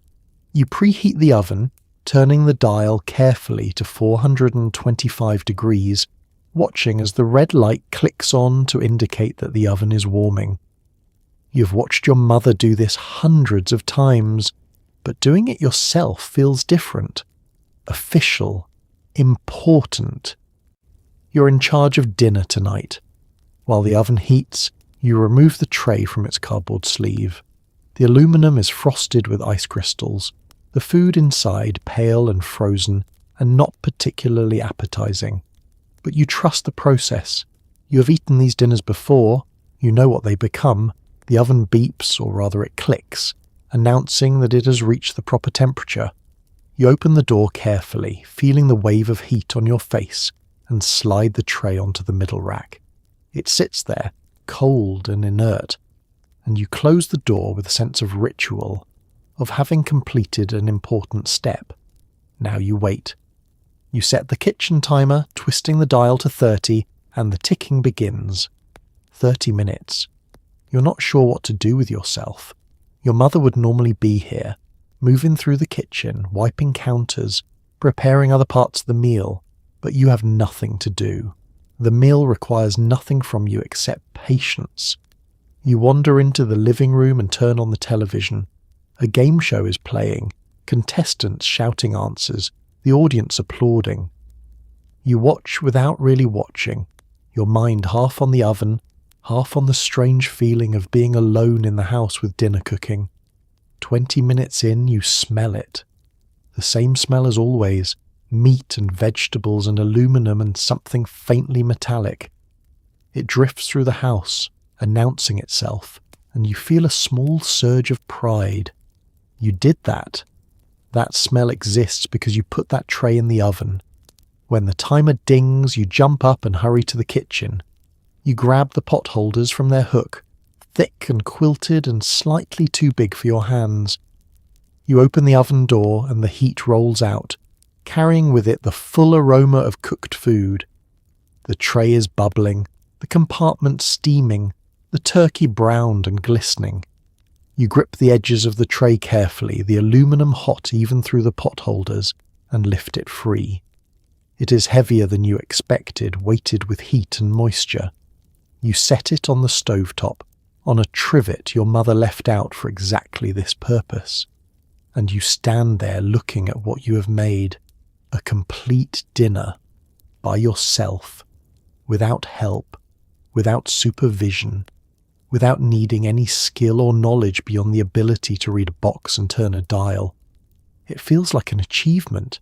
It feels like you have crossed some threshold into competence, into adulthood, into the kind of person who can take care of themselves. And it also feels hollow, because you know deep down that you did not really do anything. The dinner was already made, you just heated it up. Any child could have done the same, but still, it is your dinner.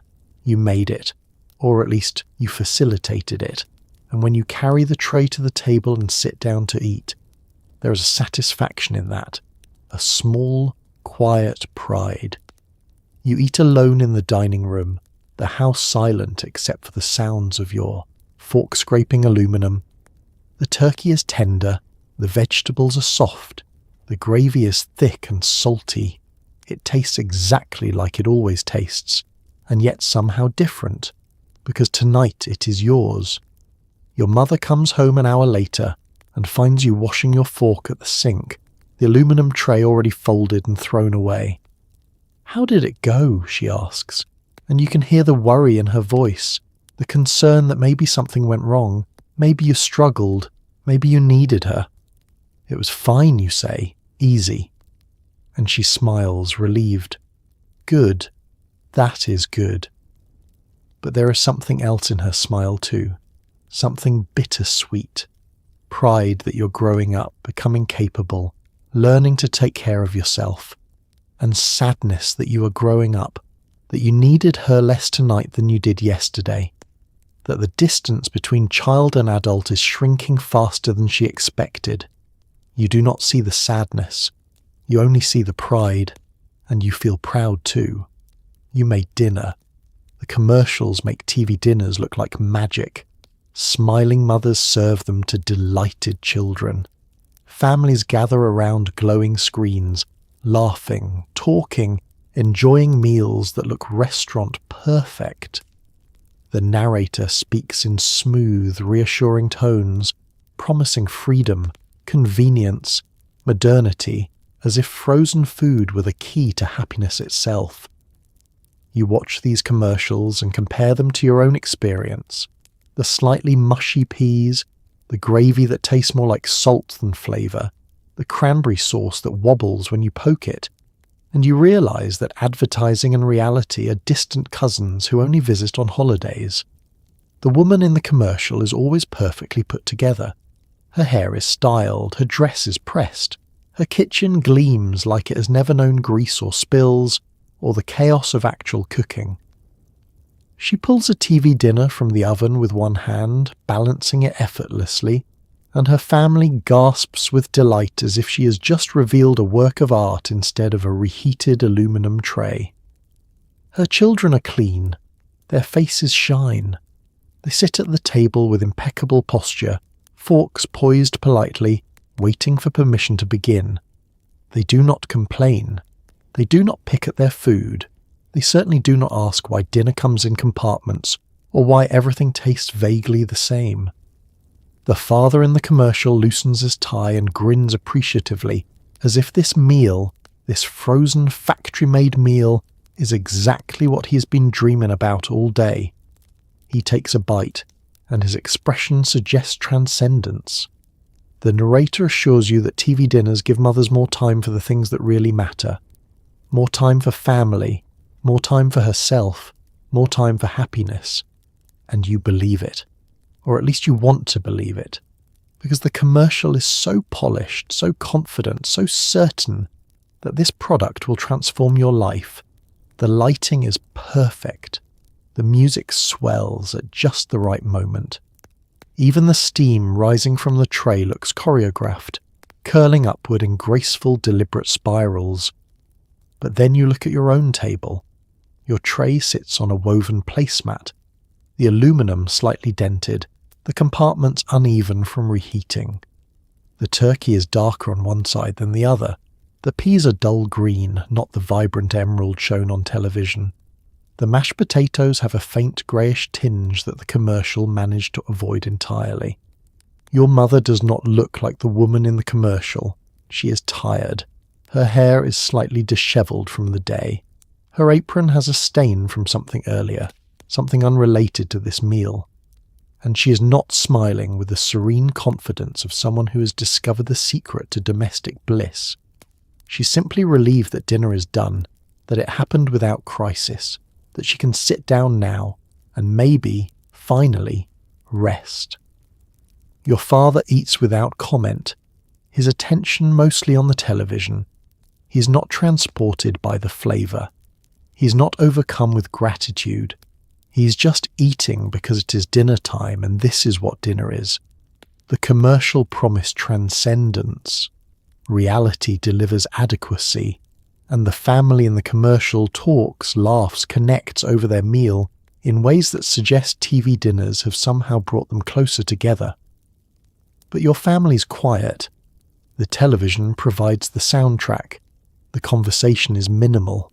Each person eats from their own tray, isolated in their own experience, and the closeness promised by the advertisement feels like a fiction, a fantasy, a carefully constructed lie. You wonder if anyone's life actually looks like the commercial, if there is a family somewhere eating TV dinners in perfect harmony, their kitchen spotless, their children grateful, their mother glowing with the freedom that convenience has given her, or if everyone's experience is more like yours, functional but unremarkable, convenient but hollow, modern but somehow less than what came before. The commercial ends with the tagline, Swanson TV Dinners, the future of family meals, and you think about that word, future, and wonder if this is really what the future is supposed to look like. Aluminum trays and compartmentalized food and families eating together, but not really together, gathered in the same room but absorbed in separate worlds.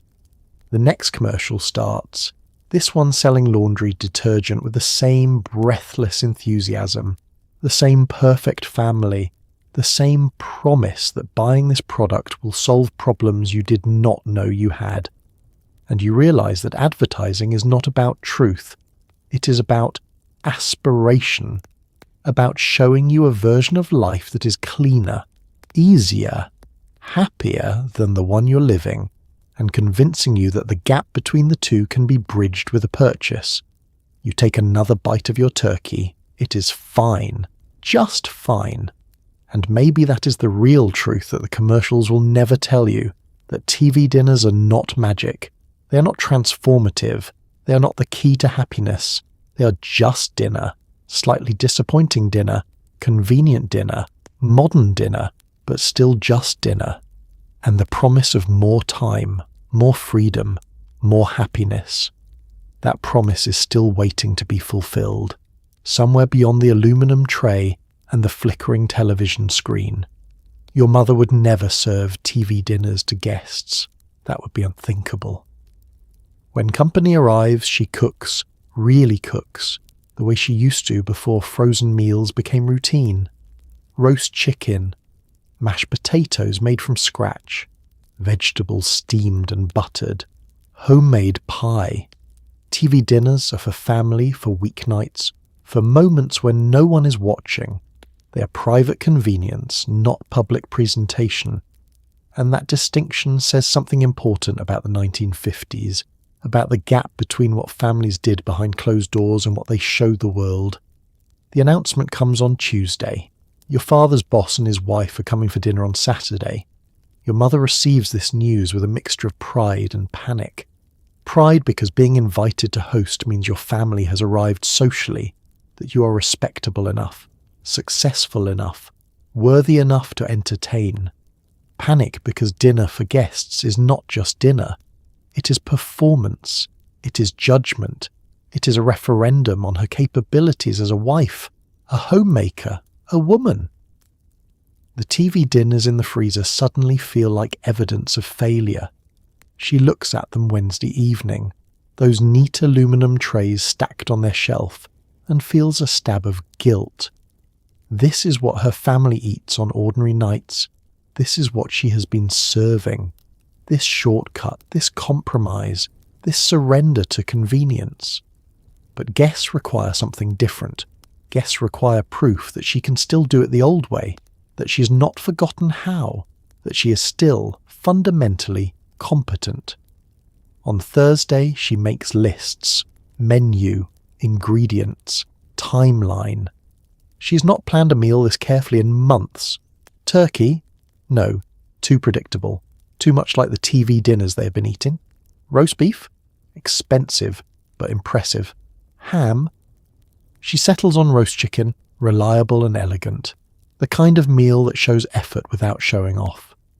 Friday she shops, carefully selecting produce, inspecting each potato for blemishes, choosing the best chicken at the butcher counter.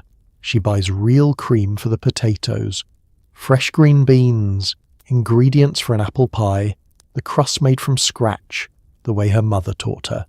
Saturday morning she begins cooking. The house fills with smells that have been absent for weeks. Onions sautéing, butter melting, chicken roasting. The kitchen is warm and chaotic and alive in ways it has not been since TV dinners became routine. She makes her own gravy, stirring constantly, adding flour and drippings and patience until it reaches the perfect consistency. She mashes potatoes by hand, her arm aching from the effort but satisfied with the result. These are real potatoes. These have lumps. These have character. Your father comes home and stops in the kitchen doorway, inhaling. "Now that smells like dinner," he says, and your mother pretends not to hear the implication, the suggestion that the other dinners, the frozen ones, do not smell like dinner at all. You set the table in the dining room, the good china, the real silverware, the cloth napkins that require ironing. The table looks formal, important, nothing like the casual trays balanced on laps in the living room. This is the dining room, rarely used now, reserved for occasions that matter.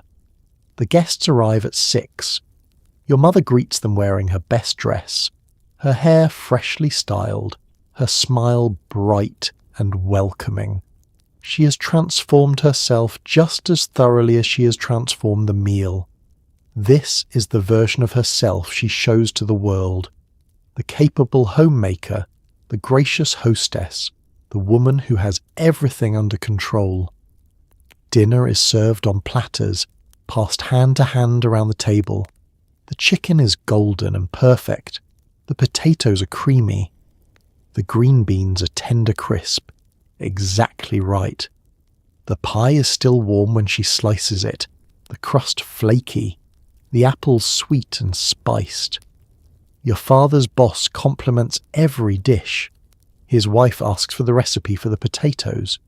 Your mother glows under the praise, validated, vindicated, proven worthy. And as she sits there, accepting compliments, watching her guests enjoy the meal she spent all day preparing, she feels a complicated mix of emotions. Pride, yes. Satisfaction, certainly. But also exhaustion, resentment even, at the expectation that this is what she should be doing every night. That this level of effort is the baseline, the standard, the minimum requirement for being a good wife and mother. The guests leave at 9, full and happy, thanking her profusely. Your father closes the door behind them and turns to her. "That was perfect," he says. "You outdid yourself." And she smiles, accepting the praise even as she thinks about the kitchen waiting for her. The stack of dishes, the roasting pan, the pots and serving bowls and silverware that will take an hour to clean. Sunday morning she opens the freezer and looks at the TV dinners again. They sit there, patient and uncomplaining, requiring nothing from her except 30 minutes and an oven. She reaches for one, pulling it free, and does not feel guilty anymore. She feels grateful. Grateful that these exist. Grateful that she does not have to cook like she cooked on Saturday every single night. Grateful that convenience is available when she needs it. The guests are gone. The performance is over, and now, in the privacy of her own home with her own family, she can return to the shortcuts that make life manageable, the compromises that give her room to breathe, the aluminum trays that ask nothing from her except that she heat them and serve them and get on with her day. TV dinners are not for company. They are for survival, and there is no shame in that. TV dinners are not cheap. A single tray costs nearly $1, which is more than your mother would spend on the raw ingredients to make the same meal from scratch. But the cost is not just about money. It is about time, energy, effort. Your mother works now, or she volunteers, or she simply needs an evening where dinner does not consume 2 hours of her life. And so she pays the premium, trading dollars for minutes, and the calculus feels worth it even when the food tastes like compromise. Your father notices the expense first. He is the one who writes the checks, who balances the budget, who worries about money in ways your mother does not always see. He picks up the grocery receipt one afternoon, studying it with the careful attention he brings to all financial matters. His eyebrow raises slightly. $3 for TV dinners, he says. Not quite a question, not quite an accusation. Just an observation that hangs in the air waiting to be addressed. Your mother is ready for this. I could make the same meal for about 60 cents, she says. Maybe less. But it would take me 2 hours. 2 hours she could spend doing something else. Something for herself. Something that is not standing over a hot stove, stirring and checking and worrying about whether the chicken is done or the gravy is too thin. Your father considers this. He is a practical man, an engineer by training, someone who thinks in terms of inputs and outputs, efficiency and optimization. 2 hours of your time, he says, slowly. That has value too, and he sets the receipt down, the matter settled. If TV dinners cost $1 but save 2 hours, then they are buying time, and time, he has come to understand, is more precious than money. But the cost still nags at your mother in quiet moments. She grew up during the Depression, when every penny mattered, when waste was sinful and thrift was survival. Her mother made everything from scratch, not because it was better, but because it was necessary. Buying convenience, paying extra for something you could make yourself, that felt like profligacy, like weakness, like admitting you could not handle the responsibilities you were supposed to handle. She does the math in her head sometimes. 3 TV dinners a week at 98 cents each. That is nearly $3 a week, $12 a month, over $140 a year. That is real money. That is a new coat. That is Christmas presents for the family. That is savings that could go towards something important, something lasting, something other than aluminum trays that will be thrown away an hour after they are opened. But then she thinks about what she gets for those dollars. Not just the food, but the freedom. The evenings when she sits down at 6:30 instead of 8. The nights when she reads a magazine or watches television or calls a friend instead of scrubbing pots until her hands are raw. The mental space that opens up when she does not have to plan meals, shop for specific ingredients, worry about timing, coordinate multiple dishes so everything is ready at once. She is buying peace. She is buying rest. She is buying moments of her life back. And when she thinks about it that way, the cost feels less like an indulgence and more like an investment. Still, she rations them carefully. 2 or 3 dinners a week, not more. The rest of the time she cooks from scratch, making the meals that stretch ingredients, that fill bellies without emptying wallets. Monday is leftover night. Tuesday is casserole. Wednesday, maybe Thursday, TV dinners. Friday is fish. Saturday is roast. Sunday is chicken. The week is a careful balance between economy and convenience, between doing it herself and accepting help from the freezer. Your father never complains about the cost again. He has seen how tired she is, how the weight of managing a household presses on her, in ways he does not fully understand but has learned to respect. If $1 buys her an hour of rest, then it is $1 well spent. His mother cooked every night, yes, but his mother did not have 3 children and a church committee and a part-time job, and a husband who travels for work and a house that demands constant attention. Times have changed, expectations have changed, and the cost of convenience, when measured against the cost of exhaustion, feels reasonable. Your mother keeps the receipts in a drawer, filing them carefully with the other household expenses. Once a month she adds them up, wincing slightly at the total, but never suggesting they stop buying TV dinners. They have become part of the budget now, as essential as milk and bread and electricity. They are no longer a luxury. They are a necessity. And that shift, that acceptance, costs something too. Not money, but something harder to name. A piece of identity, maybe. The image of herself as the kind of woman who does everything from scratch, who never needs help, who can handle any challenge through sheer determination and hard work. That woman is fading, replaced by someone more realistic, more forgiving, more willing to admit that sometimes good enough is good enough. The cost is not just financial, it is also emotional, spiritual, a small surrender of the ideal in favour of the possible.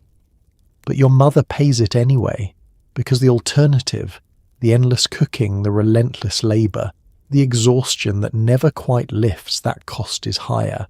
She pays for TV dinners with money, but they pay her back with time, and in the 1950s, in a life that demands everything from her and gives back so little, time is the one currency she can never afford to waste. TV dinners are not just meals, they are symbols, tiny aluminum prophecies about where American life is headed, toward convenience, toward efficiency, toward a future where technology solves problems you did not know you had. Your parents look at these trays and see progress, evidence that life is getting easier, better, more modern. They do not yet see the trade-offs, the loss of ritual, the erosion of skills, the way convenience can quietly replace connection. They just see dinner, ready in 30 minutes, and that feels like enough. Your father talks about it sometimes, usually on Sunday afternoons when the newspaper is spread across the coffee table and he is feeling philosophical. He points to an article about automation in factories, about computers that can calculate faster than human accountants, about the coming age of leisure that technology will bring. This is the future, he says, tapping the article with his finger. Machines doing the work, people having more time to live, and TV dinners fit perfectly into this vision. They are food without labour, nourishment without effort. The kitchen of the future, automated and efficient, where meals appear at the push of a button or the turn of a dial. Your father sees this as unambiguously good. Why should your mother spend 2 hours cooking when a factory can do it faster, cheaper, better? Why should anyone do work that machines can do? Your mother is less certain. She nods when he talks about the future, agrees that technology is wonderful, that life is easier now than it was for her parents. But privately, quietly, she wonders about the things that are being lost, the skills she learned from her mother, the recipes passed down through generations, the intuition that comes from years of standing at a stove. Those are not things you can freeze or automate or buy in a box. She thinks about her grandmother, who could make bread without measuring, who knew by touch when dough had been kneaded enough, who could tell when a cake was done by the smell alone. That knowledge took decades to accumulate, and it will die with her generation, because why would anyone learn to make bread when you can buy it at the store? Why would anyone learn to cook when TV dinners exist? The future promises convenience, but it also threatens obsolescence. Your mother feels it sometimes, a vague unease that she's becoming unnecessary, that her skills are outdated, that the work she was raised to do is being rendered irrelevant by technology. If machines can make dinner, If factories can feed families, then what is her role? What is her purpose? She does not voice these concerns. They feel ungrateful, reactionary, the worries of someone who cannot adapt to progress. So she buys the TV dinners and serves them and tells herself that this is good, that this is better, that the future is something to embrace rather than resist. But late at night, when the house is quiet and everyone is asleep, she thinks about her daughters growing up in this world of convenience. Will they learn to cook? Will they want to? And if they do not, what will they pass down to their own daughters? Recipes, techniques, or just the knowledge of which brand makes the best frozen turkey dinner? Progress, she is learning, has a cost, and that cost is often invisible until it is too late to pay it back. Your teacher talks about the future too in school, with the same bright optimism your father brings to the subject. We're living in the most modern age in human history, she says, pointing to a timeline on the chalkboard. Cars, televisions, jet airplanes, satellites, frozen food. All of these are signs of progress, evidence that humanity is improving, evolving, moving towards something better. You raise your hand. What happens to the old ways, you ask? The teacher smiles. The old ways were hard, she says. People worked all day just to survive. Now we have time for education, for culture, for leisure. That is progress. You nod, but the answer does not quite satisfy you. You think about your grandmother's kitchen, the warmth of it, the smell of bread baking, the way she hummed while she worked. That did not feel hard. It felt like love. But maybe you were wrong. Maybe you are romanticizing. Maybe the past was harder than you remember, and the future, with its TV dinners and automation and efficiency, is truly better. Maybe your unease is just nostalgia, a child's longing for a world that never really existed the way you remember it. The future is here, it is happening, and your family is part of it, eating dinner from aluminum trays, watching television while they eat, living the life that technology has made possible. And if something feels off, if something feels lost, well, that is probably just the cost of progress. Everyone knows progress requires sacrifice. The question no one is asking is whether they are sacrificing the right things. Your father folds his newspaper and stands stretching. I am going to heat up one of those turkey dinners, he announces. Anyone else want one? Your mother nods. You nod. And the three of you drift toward the kitchen, toward the freezer, toward the future that is stacked neatly on a shelf, waiting to be heated and consumed and thrown away. The future tastes like convenience, and convenience tastes like compromise, and compromise tastes like something you cannot quite name but will learn to live with, because everyone else is living with it too, and this is just how life works now. The future has arrived, and it comes in an aluminum tray. So tonight, as you settle deeper into your blankets, the soft kind, not the scratchy wool studio issue ones celebrities used to pretend were luxury, let's take a breath and look back at the quiet journey we just took together through 1950s, American kitchens, through living rooms glowing with television light, through the strange arrival of dinner in an aluminum tray. You walk through a moment of change so ordinary that most people barely noticed it happening. A mother opening a freezer, a father adjusting to eating from compartments, a child realizing that the future tastes different than the past. These were not grand gestures or historic declarations. They were just people, doing what people have always done, trying to survive, trying to adapt, trying to make life a little easier while holding on to whatever they could of what came before. The people who lived through this, who heated those first TV dinners and wondered if convenience was progress or compromise, they were navigating something new without a map. They were balancing tradition and modernity, duty and exhaustion, the way things had always been done and the way things were beginning to be, and they did it quietly, without applause, without recognition, because that is what ordinary life requires. You just keep going. You just keep trying. You just keep feeding your family however you can. So maybe tonight or tomorrow or sometime this week you slow down for a moment. You notice the smell of something cooking, if you are lucky enough to have something cooking. You sit down, really sit down without a screen demanding your attention. You share a meal or a moment or just the same room with someone you care about.